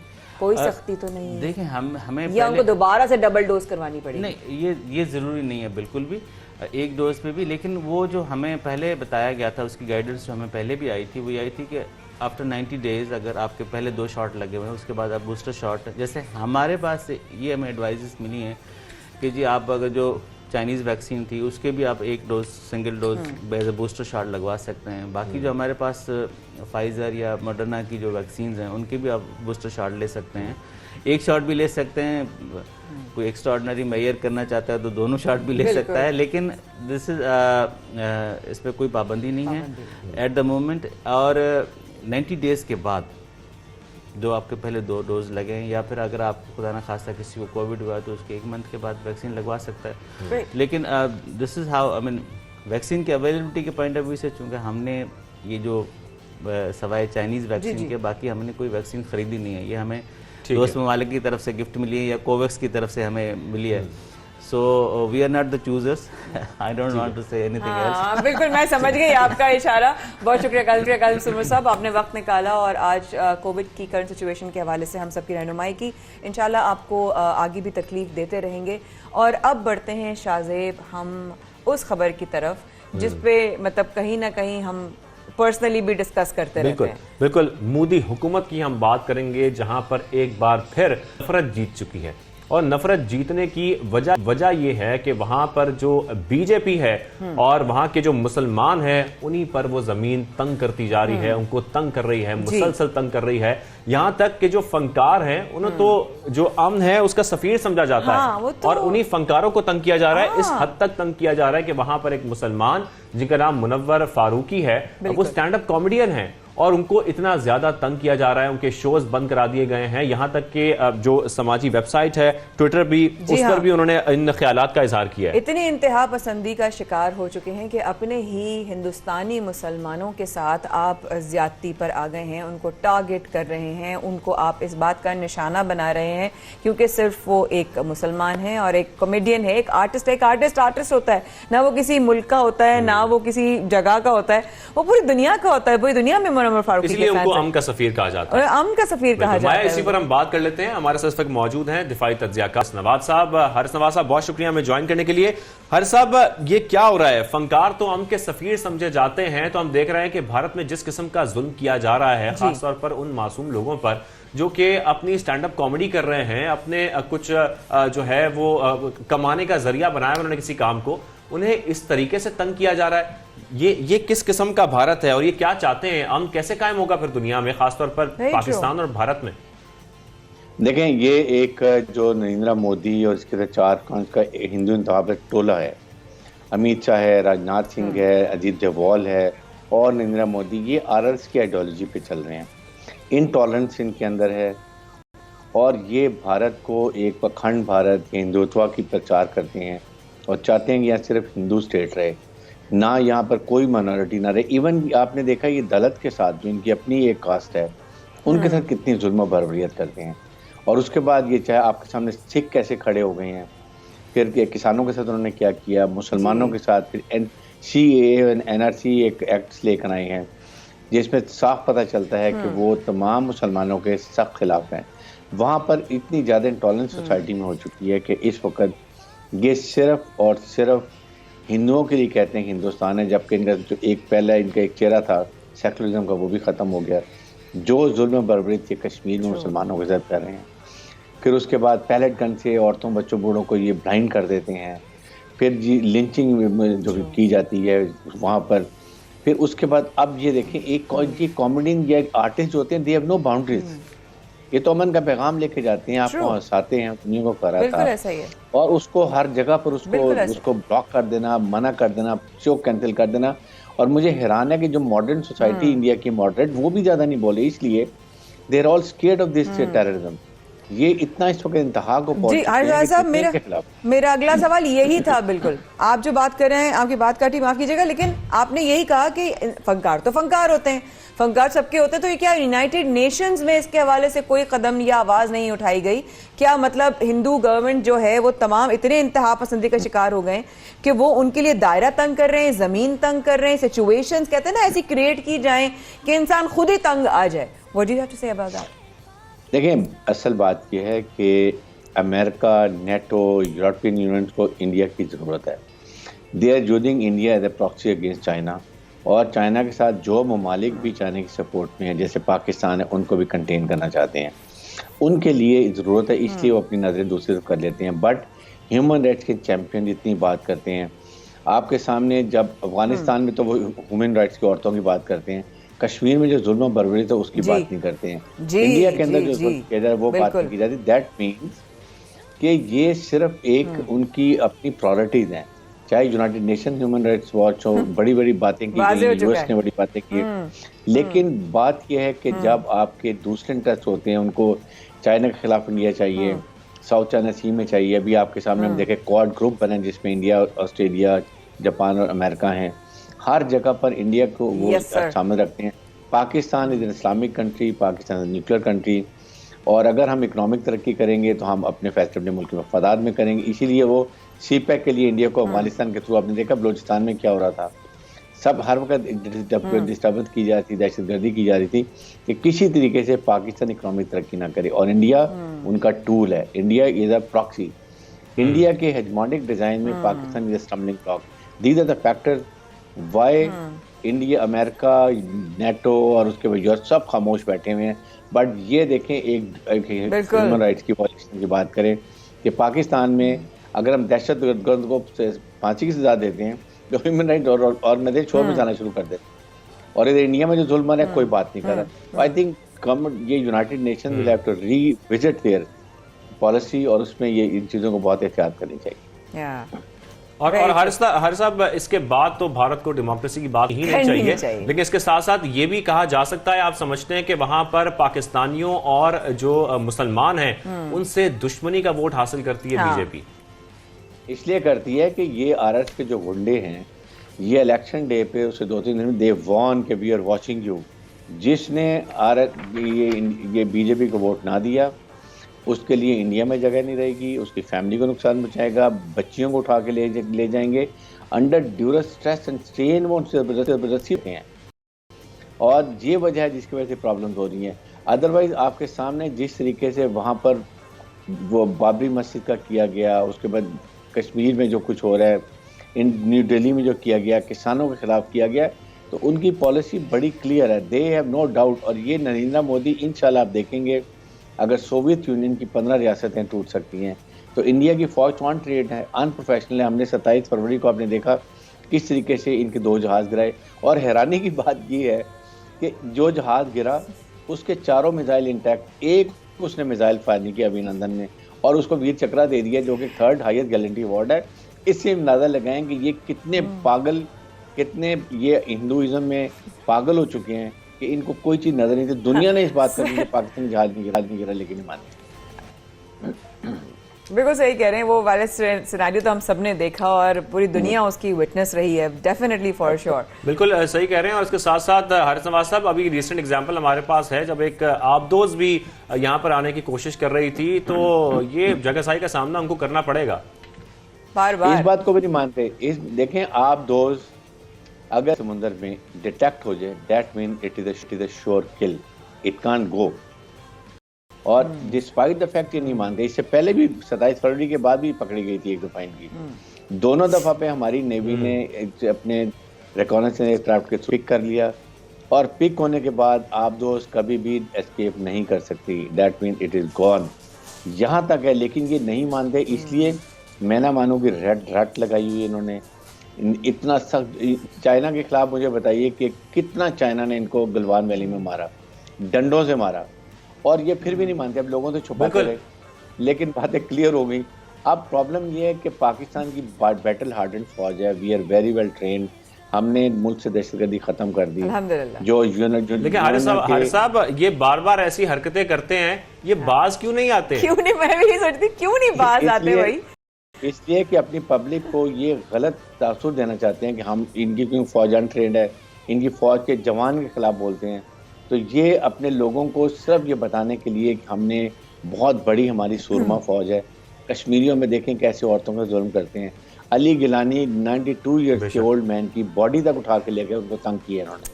इससे अंदाजा लगाएं ये कितनी गिरी हुई हरकतें कर रहे हैं। ये इंडिया आप देखेंगे सोवियत यूनियन का टूटेगा और नरेंद्र मोदी ही इसको तोड़ेगा इंशाल्लाह। ये अब सिख भी मूवमेंट स्टार्ट हो गई है। 2030 में वो एक नई तहरीक लेकर हैं, रेफरेंडम उनका शुरू हो गया है। इधर कश्मीरी नौजवान इनकी फौज को मार रहे हैं। सो दे आर बीइंग ट्रैप्ड। आप देखेंगे इंशाल्लाह कि इंडिया कितने हिस्से बिखरों में तकसीम हो जाए। और आखिर में ये भी थोड़ा सा बता दें, इसका जिक्र माया भी ऑलरेडी कर चुकी हैं, लेकिन आलमी फोरम्स को क्या करना चाहिए इनके खिलाफ? अब देखें, आलमी फोरम को बड़ी क्लियर बात है कि कम अज कम ह्यूमन राइट्स ऑर्गेनाइजेशन हैं, ह्यूमन राइट्स वॉच डॉग हैं, यूनाइटेड नेशन की ह्यूमन राइट ऑर्गेनाइजेशन है, यूएस वॉचडॉग ने रिपोर्ट भी इनके खिलाफ दी है, वो करना डेफिनेटली चाहिए। इनको सैंक्शन लगानी चाहिए, इनको बड़ी सख्त इनके ऊपर सैंक्शन लगनी चाहिए, इनको FATF में लेके आना चाहिए। अभिनंदन की एग्जाम्पल है कि ये पाकिस्तान में टेररिज्म करते हैं और FATF में पाकिस्तान को डाला हुआ है, जिसने तमाम पॉइंट्स क्लियर कर लिए हैं। इंडिया फाइनेंशियल टेररिज्म कर रहा है। 44 बैंक्स ने $1.34 बिलियन की मनी लॉन्ड्रिंग की है। Nobody asked them. ये यूनाइटेड नेशन बनाई इसीलिए गई थी कि दुनिया के तफसील जो झगड़े ख़त्म किया जाए 1944 वॉर के बाद, लेकिन ये नहीं, ये सब भूल गए हैं। I think now United nation को अपनी पॉलिसी चेंज करने की ज़रूरत है। जो हाईजैक हुए हैं 4-5 कंट्रीज़ के लिए अमेरिका वगैरह के साथ, क्योंकि वो फंडिंग देते हैं, अब इनको ये चेंज करने की ज़रूरत है और रीहैश करें और फेयर पॉलिसी रखें, चाहे वो कोई बड़ा मुल्क हो या छोटा मुल्क हो। यूनाइटेड नेशन में everybody is alike. Thank you so much, बहुत शुक्रिया आपके वक्त का।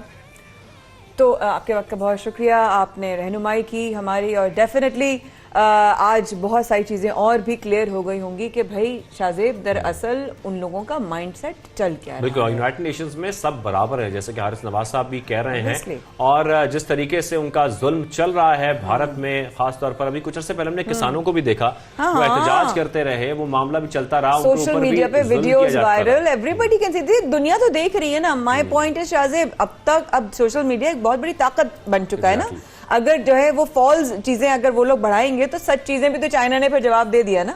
तो ये वाली चीजें बहुत जरूरी है लोगों को पता होना कि दरअसल तस्वीर के हमेशा 2 से 3 रुख होते हैं, एक वो जो आपका, एक वो जो हमारा, और एक वो जो दरअसल हकीकत है और उस पर जो है वो। लेकिन इस भारत का एक ही रुख है जो सबको मालूम है, और वो इंतहाई अफसोसनाक है, जैसा कि पूरी दुनिया देख भी रही है। इस पर लाजमी एक्शंस भी होने चाहिए, जैसे कि हारिस नवाज साहब कह रहे हैं कि सैंक्शंस भी लगने चाहिए। और जिस शख्स की हम बात कर रहे थे, जिस स्टैंड अप कॉमेडियन की हम बात कर रहे थे, मुनव्वर फारूकी, उनके साथ बहुत जुल्म हुआ, और ये एक एग्जाम्पल है। ये एग्जाम्पल इसीलिए आप लोगों को बताई जा रही है कि ये कोई एक बंदा नहीं है, वहां पर कई ऐसे अफराद होंगे जो अब तक मंजर आम पर नहीं आए, लेकिन उनके साथ भी बेहद जुल्म हो चुका होगा। पर आई एम ऑल्सो श्योर कि इस चीज का जरूर फायदा हुआ होगा मुनव्वर को, और लोग उनके फेवर में जरूर आए होंगे, उनको सपोर्ट सिस्टम बड़ा होगा और उनके फॉलोअर्स भी बड़े होंगे। और फॉलोअर्स की बात करते हैं तो सुबह सवेरे पाकिस्तान के तमाम फॉलोअर्स को कहेंगे हम छोटा सा वक्फा लीजिएगा, हम अभी गए और अभी वापस आए।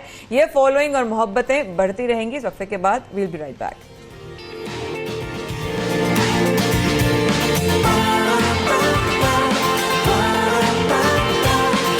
सुबह सवेरे पाकिस्तान।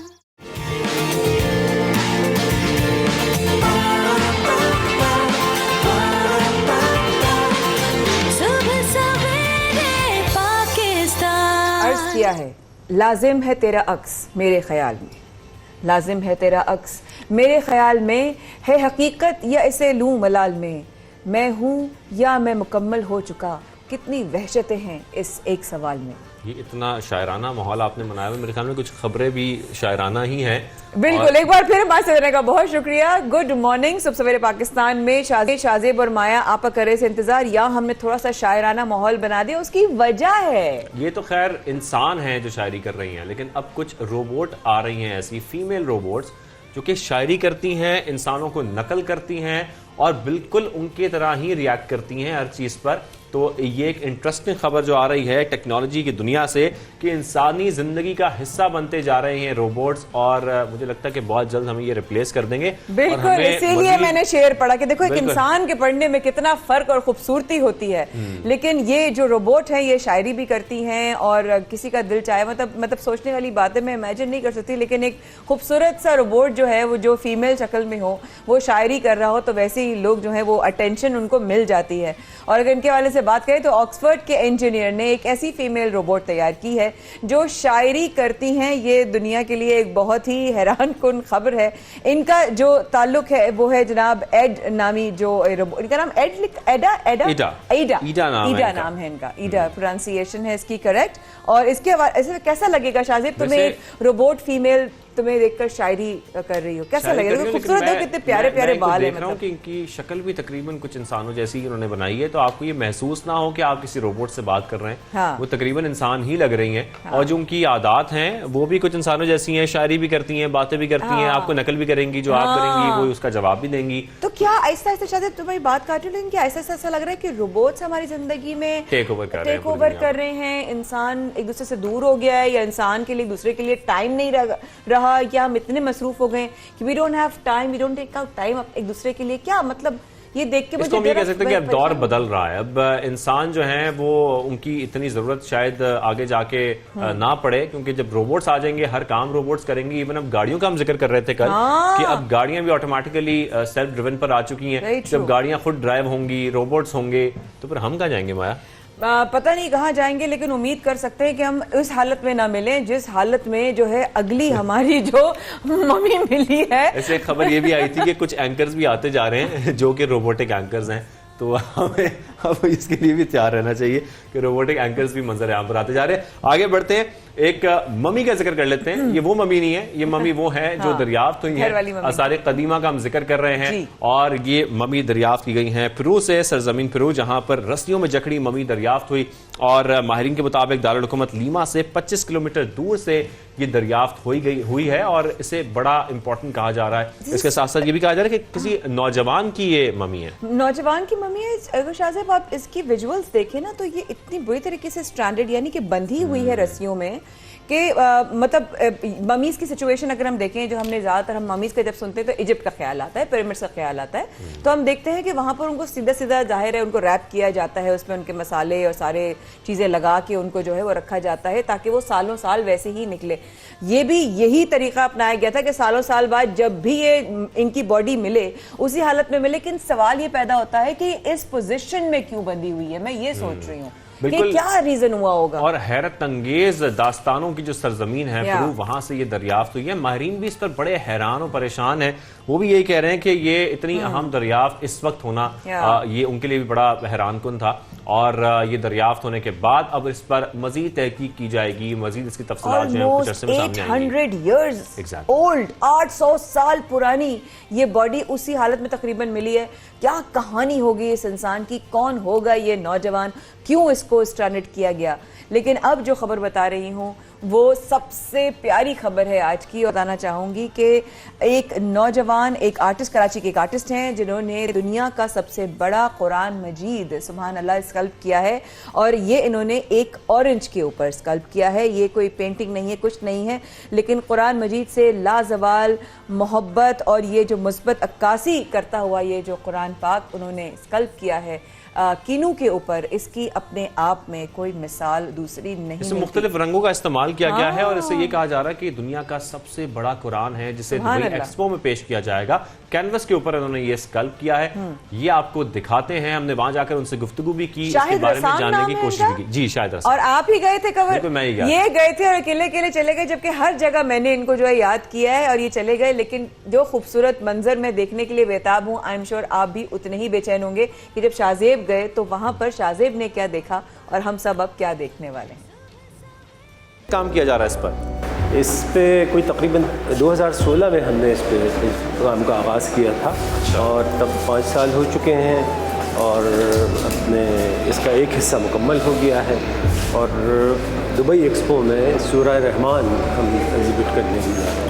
लग रहा है हम इसको देख भी रहे हैं साथ साथ, लेकिन मैं चाहूँगा हमारे नाजरीन को पहले आप ये बताएं कि इसका ख्याल आपको कैसे आया, ये प्रोजेक्ट आगाज़ करने का ख्याल कैसे आया और फिर कितनी मुश्किलात आई, क्योंकि आप जैसे कि बता रहे हैं कि 5 साल ऑलरेडी लग चुके हैं। जी, असल में 2016 में मैं हिंदुस्तान में मेरी एग्ज़िबिशन भी थी और भी है, उसकी एक्सेप्टेंस उस तरह से नहीं है जैसे दूसरी आर्ट फॉर्म्स की है। जो आखिरी सबसे बड़ा कुरान करीम बना था वो भी लिखा गया था, वो अफगानिस्तान के कैलीग्राफर्स ने बनाया था, वो मॉस्को म्यूज़ियम का हिस्सा है। शायद साहब मुझे ये बताइएगा, ये बहुत मुश्किल काम है क्योंकि इसमें गलती की कोई गुंजाइश है ही नहीं, तो किस तरीके से ख्याल रखा जाता है इसको तैयार करने में, कैसे आप ट्रेन करते हैं अपने तमाम स्टूडेंट्स को? इसमें हम बिल्कुल अपने हर तरह का जो अपनी वो है, चूँकि बहुत बारीक काम है, बहुत ही एक तरफ तो इसकी मैं आपको के साथ कुछ डिटेल दर्ज करूँ कि ये मेटल में कास्ट किए गए हैं तमाम अल्फाज, फिर इनको गोल्ड प्लेटेड किया गया है। फिर ये जो आप कैनवस पे डिज़ाइन देख रहे हैं, ये डिज़ाइन हमने अपने क्रिएट किया है। Arabic, Persian and Turkish design को स्टडी किया और उसके बाद ये हमने अपना डिज़ाइन डेवलप किया। यहाँ पर एक आम सवाल ये होगा कि ये एक सफ़ा है, एक सफ़ा तैयार करने में कितना वक्त लगता है, एक जो लफ्ज़ है उसको तैयार करने में कितना वक्त लगता है, और अब तक आपने कितने सफ़े मुकम्मल कर लिए हैं, कितने सफ़े बाकी रह गए हैं?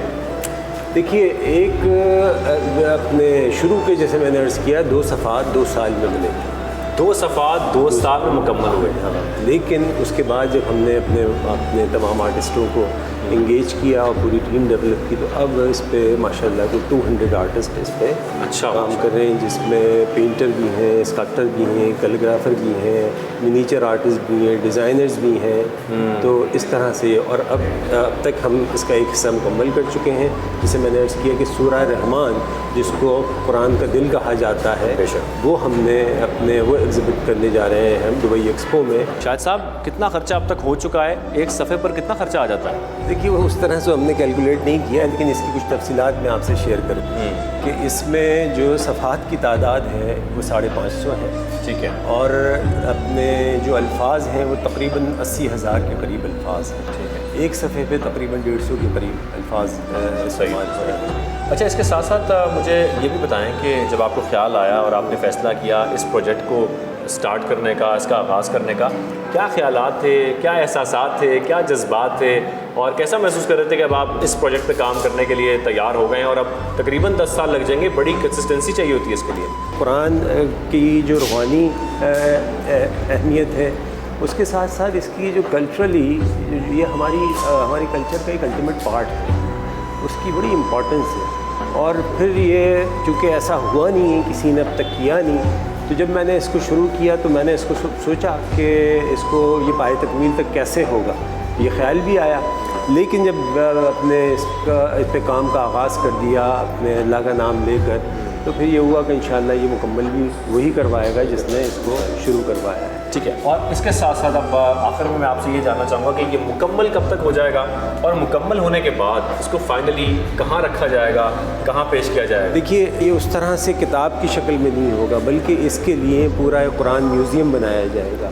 उस म्यूज़ियम में डिस्प्ले होगा। उसके भी बहुत सारे अपने एंगल्स हैं और मल्टीपल इफ़ेक्ट्स हैं। वो ये कि जब आप ये म्यूज़ियम में डिस्प्ले होगा तो इसको देखने वाले, इसको अपने अप्रिशिएट करने वाले वो सिर्फ मुस्लिम नहीं होंगे, वो ऑल अराउंड द वर्ल्ड लोग होंगे। बहुत शुक्रिया शाहिद साहब, आप हमारे साथ मौजूद थे। बिलाशुबा इस कुरान पाक पर बहुत बारीकी से काम जारी है, मगर जब इसे दुबई एक्सपो में नुमाइश के लिए पेश किया जाएगा तो पाकिस्तान का नाम पूरी दुनिया में। कुरान पाक के ये खूबसूरत मनाजर आपने देखे, इस पर काम अभी किया जा रहा है। तकरीबन जैसे कि वो बता रहे थे शाहिद रसाम साहब, 5 साल गुजर चुके हैं। So beautiful, और so अभी भी इस पे काम जारी है। एल्युमिनियम और जो सोना है उससे इसकी जो कवरिंग है वो इस तरीके से की गई है हरूफ की, और इसको दुबई एक्सपो में पेश किया जाएगा नुमाइश के लिए, और वहाँ पर बहुत बड़ी तादाद आएगी लोगों के देखने। मैं भी जाऊंगी देखने के लिए। लेकिन इस वक्त मेरी बात जो शुरू में हम लोगों ने की थी, प्रोग्राम के शुरू में हमने आज के हवाले से बात की थी, आज है 1 दिसंबर,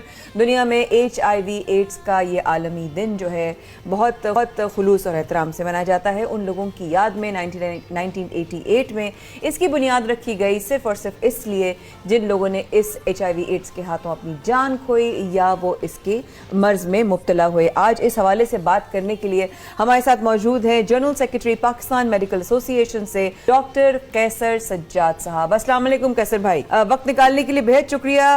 डॉक्टर साहब, सबसे ज़रूरी पहला सवाल ये कि सबसे मेरे जहन में जब मैं HIV एड्स के हवाले से सुनती हूँ, पाकिस्तान में सुनती हूँ, तो मेरे जहन में आता है हमारे जो इंटीरियर्स हमारे हैं, जो वो तबकात हैं जहाँ पे अवेयरनेस है भी और नहीं भी है, वहाँ पर इंजेक्शन गलत लग जाते हैं, तादाद वहाँ पर नंबर ज़्यादा है। इसकी सबसे ज़्यादा क्या वजह है कि अब तक HIV एड्स से हमारा छुटकारा हासिल ना हो सका?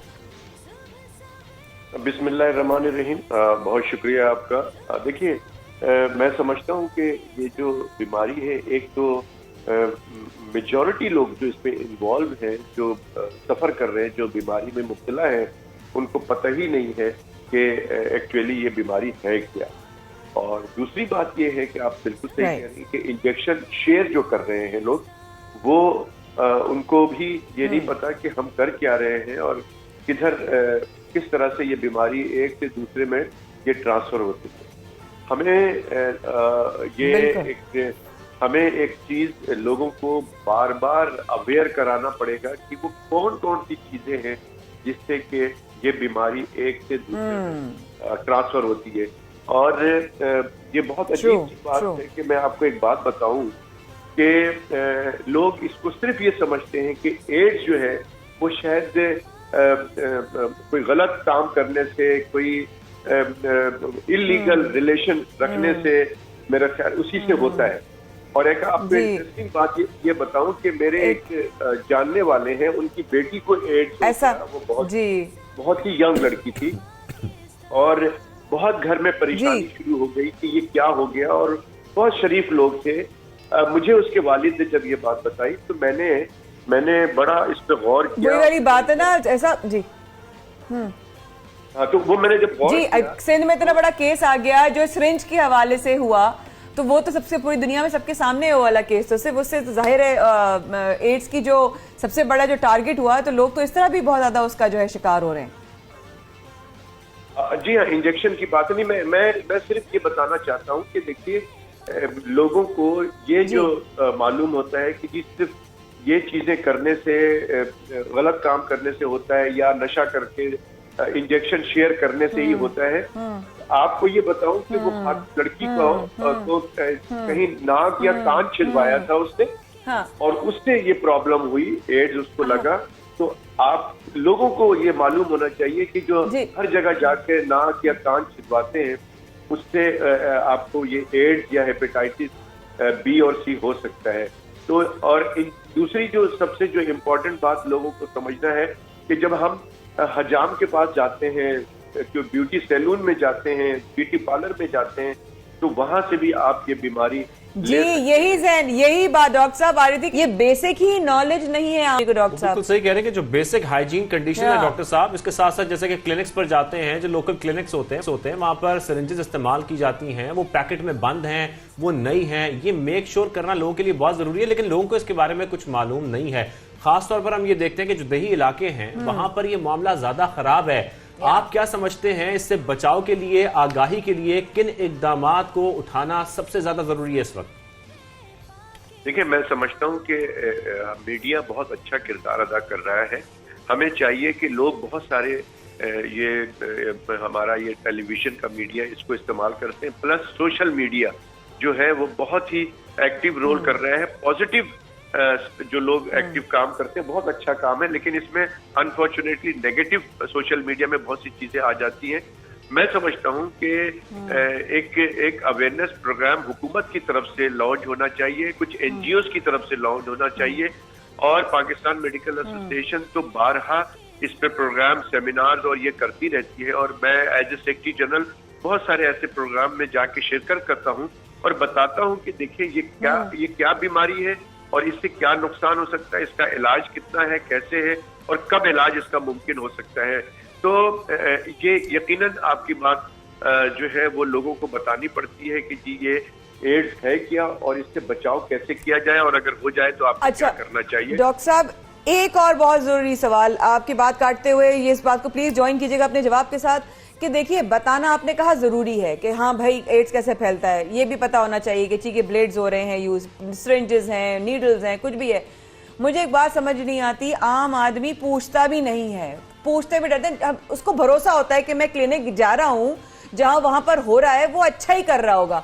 आम आदमी ये पूछने की हिम्मत भी नहीं कर पाता, भाई ये तुमने इसको सैनिटाइज किया है कि नहीं किया, या ये फ्रेश है कि नहीं है। तो आम आदमी को भी तो वो उसको तो पता ही नहीं है कि करना भी है कि नहीं करना, बस ठीक ही होगा डॉक्टर के पास चले गए तो।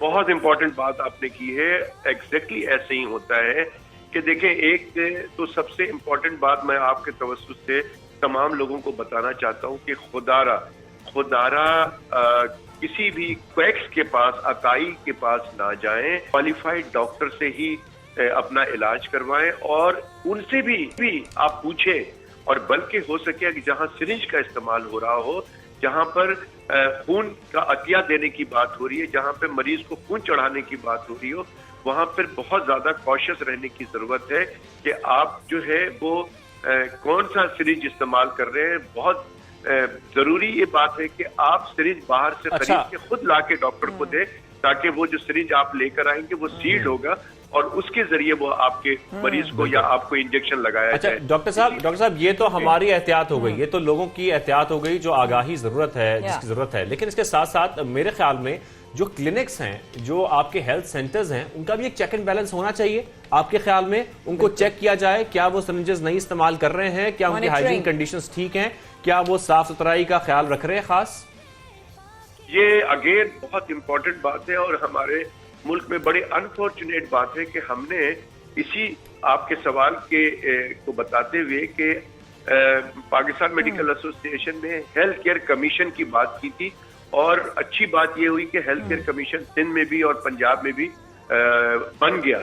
लेकिन इसमें जो सबसे ज्यादा प्रॉब्लम हो रही है वो हो रही है क्वैक्स पे, अताई पे, एग्जीक्यूशन। अताई डॉक्टर्स जो है वो तो फिर भी कम से कम ऐसी सिरिंज जो एक को इस्तेमाल करके दूसरे में नहीं करते, लेकिन जो क्वैक्स है उनको हमने चेक करना है कि क्या वो एक सिरिंज से 4-5 लोगों को तो नहीं वो इंजेक्शन लगा रहे हैं। तो ये बहुत जरूरी है, मैं समझता हूँ कि चेक एंड बैलेंस करना जो आपने कहा। थैंक यू डॉक्टर साहब, बहुत शुक्रिया, बहुत शुक्रिया। Secretary general Pakistan medical association से हमारे साथ शामिल थे डॉक्टर कैसर सज्जाद साहब। आपके वक्त का बेहद शुक्रिया। और अब बढ़ेंगे उस स्पोर्ट्स की तरफ जो मैंने थोड़ा सा स्कूल में खेला था। बिल्कुल, और ये आपको बता दें कि हमारी लड़कियां खैर खैरियत से वतन वापस पहुंच गई हैं। ये हम इसके शुक्रगुजार भी हैं, क्योंकि आपको बताएं कि Pakistan women's cricket team world cup qualifier में शिरकत के लिए जिम्बाब्वे में मौजूद थी। लेकिन हम आपको बताते चलें कि वो जो क्वालिफायर था वो उसकी शिरकत के लिए वहां गई हुई थी, लेकिन जो कोरोना खतरात हैं, सरफरी जो बंदिशात हैं, उसकी वजह से उसको खत्म कर दिया है, उससे मनसूख कर दिया है, जिसके बाद हमारी जो वुमेन टीम है अब वो वतन वापस पहुंच गए। लेकिन इसके साथ साथ ये बताना भी जरूरी है कि वो 3 डेज तक क्वारंटीन में रहेंगी और अल्लाह ताला उनको सेहत और जिंदगी के साथ अपने घरों को वापस पहुंचाए। पाकिस्तान का नाम गर्ल्स रोशन करती रहो, आगे बढ़ती रहो, हम तुम हमारा फ्यूचर हो। और जहां तक खवातीन की बात होती है तो माया खान आवाज उठाएगी शाज़ेब। लेकिन एक बात मैंने बड़ी प्यारी पढ़ी, अभी प्रोग्राम के आखिर की तरफ चलते हैं और एक बड़ी प्यारी बात करते हुए शाज़ेब आपसे इजाजत लेंगे। किसी ने बड़ी खूबसूरत सी बात की कि जैसे भी हालात हों एक चीज अपने साथ जरूर रखो और वो है एक मुस्कुराहट। मुस्कुराते रहिए और अपना साथ हमारे साथ बनाए रखिए। कल फिर हाजिर होंगे आप लोगों की खिदमत में सुबह सवेरे पाकिस्तान में। बिल्कुल, कल सुबह आपसे मुलाकात होगी। जब तक के लिए इजाजत दीजिए, अल्लाह हाफिज।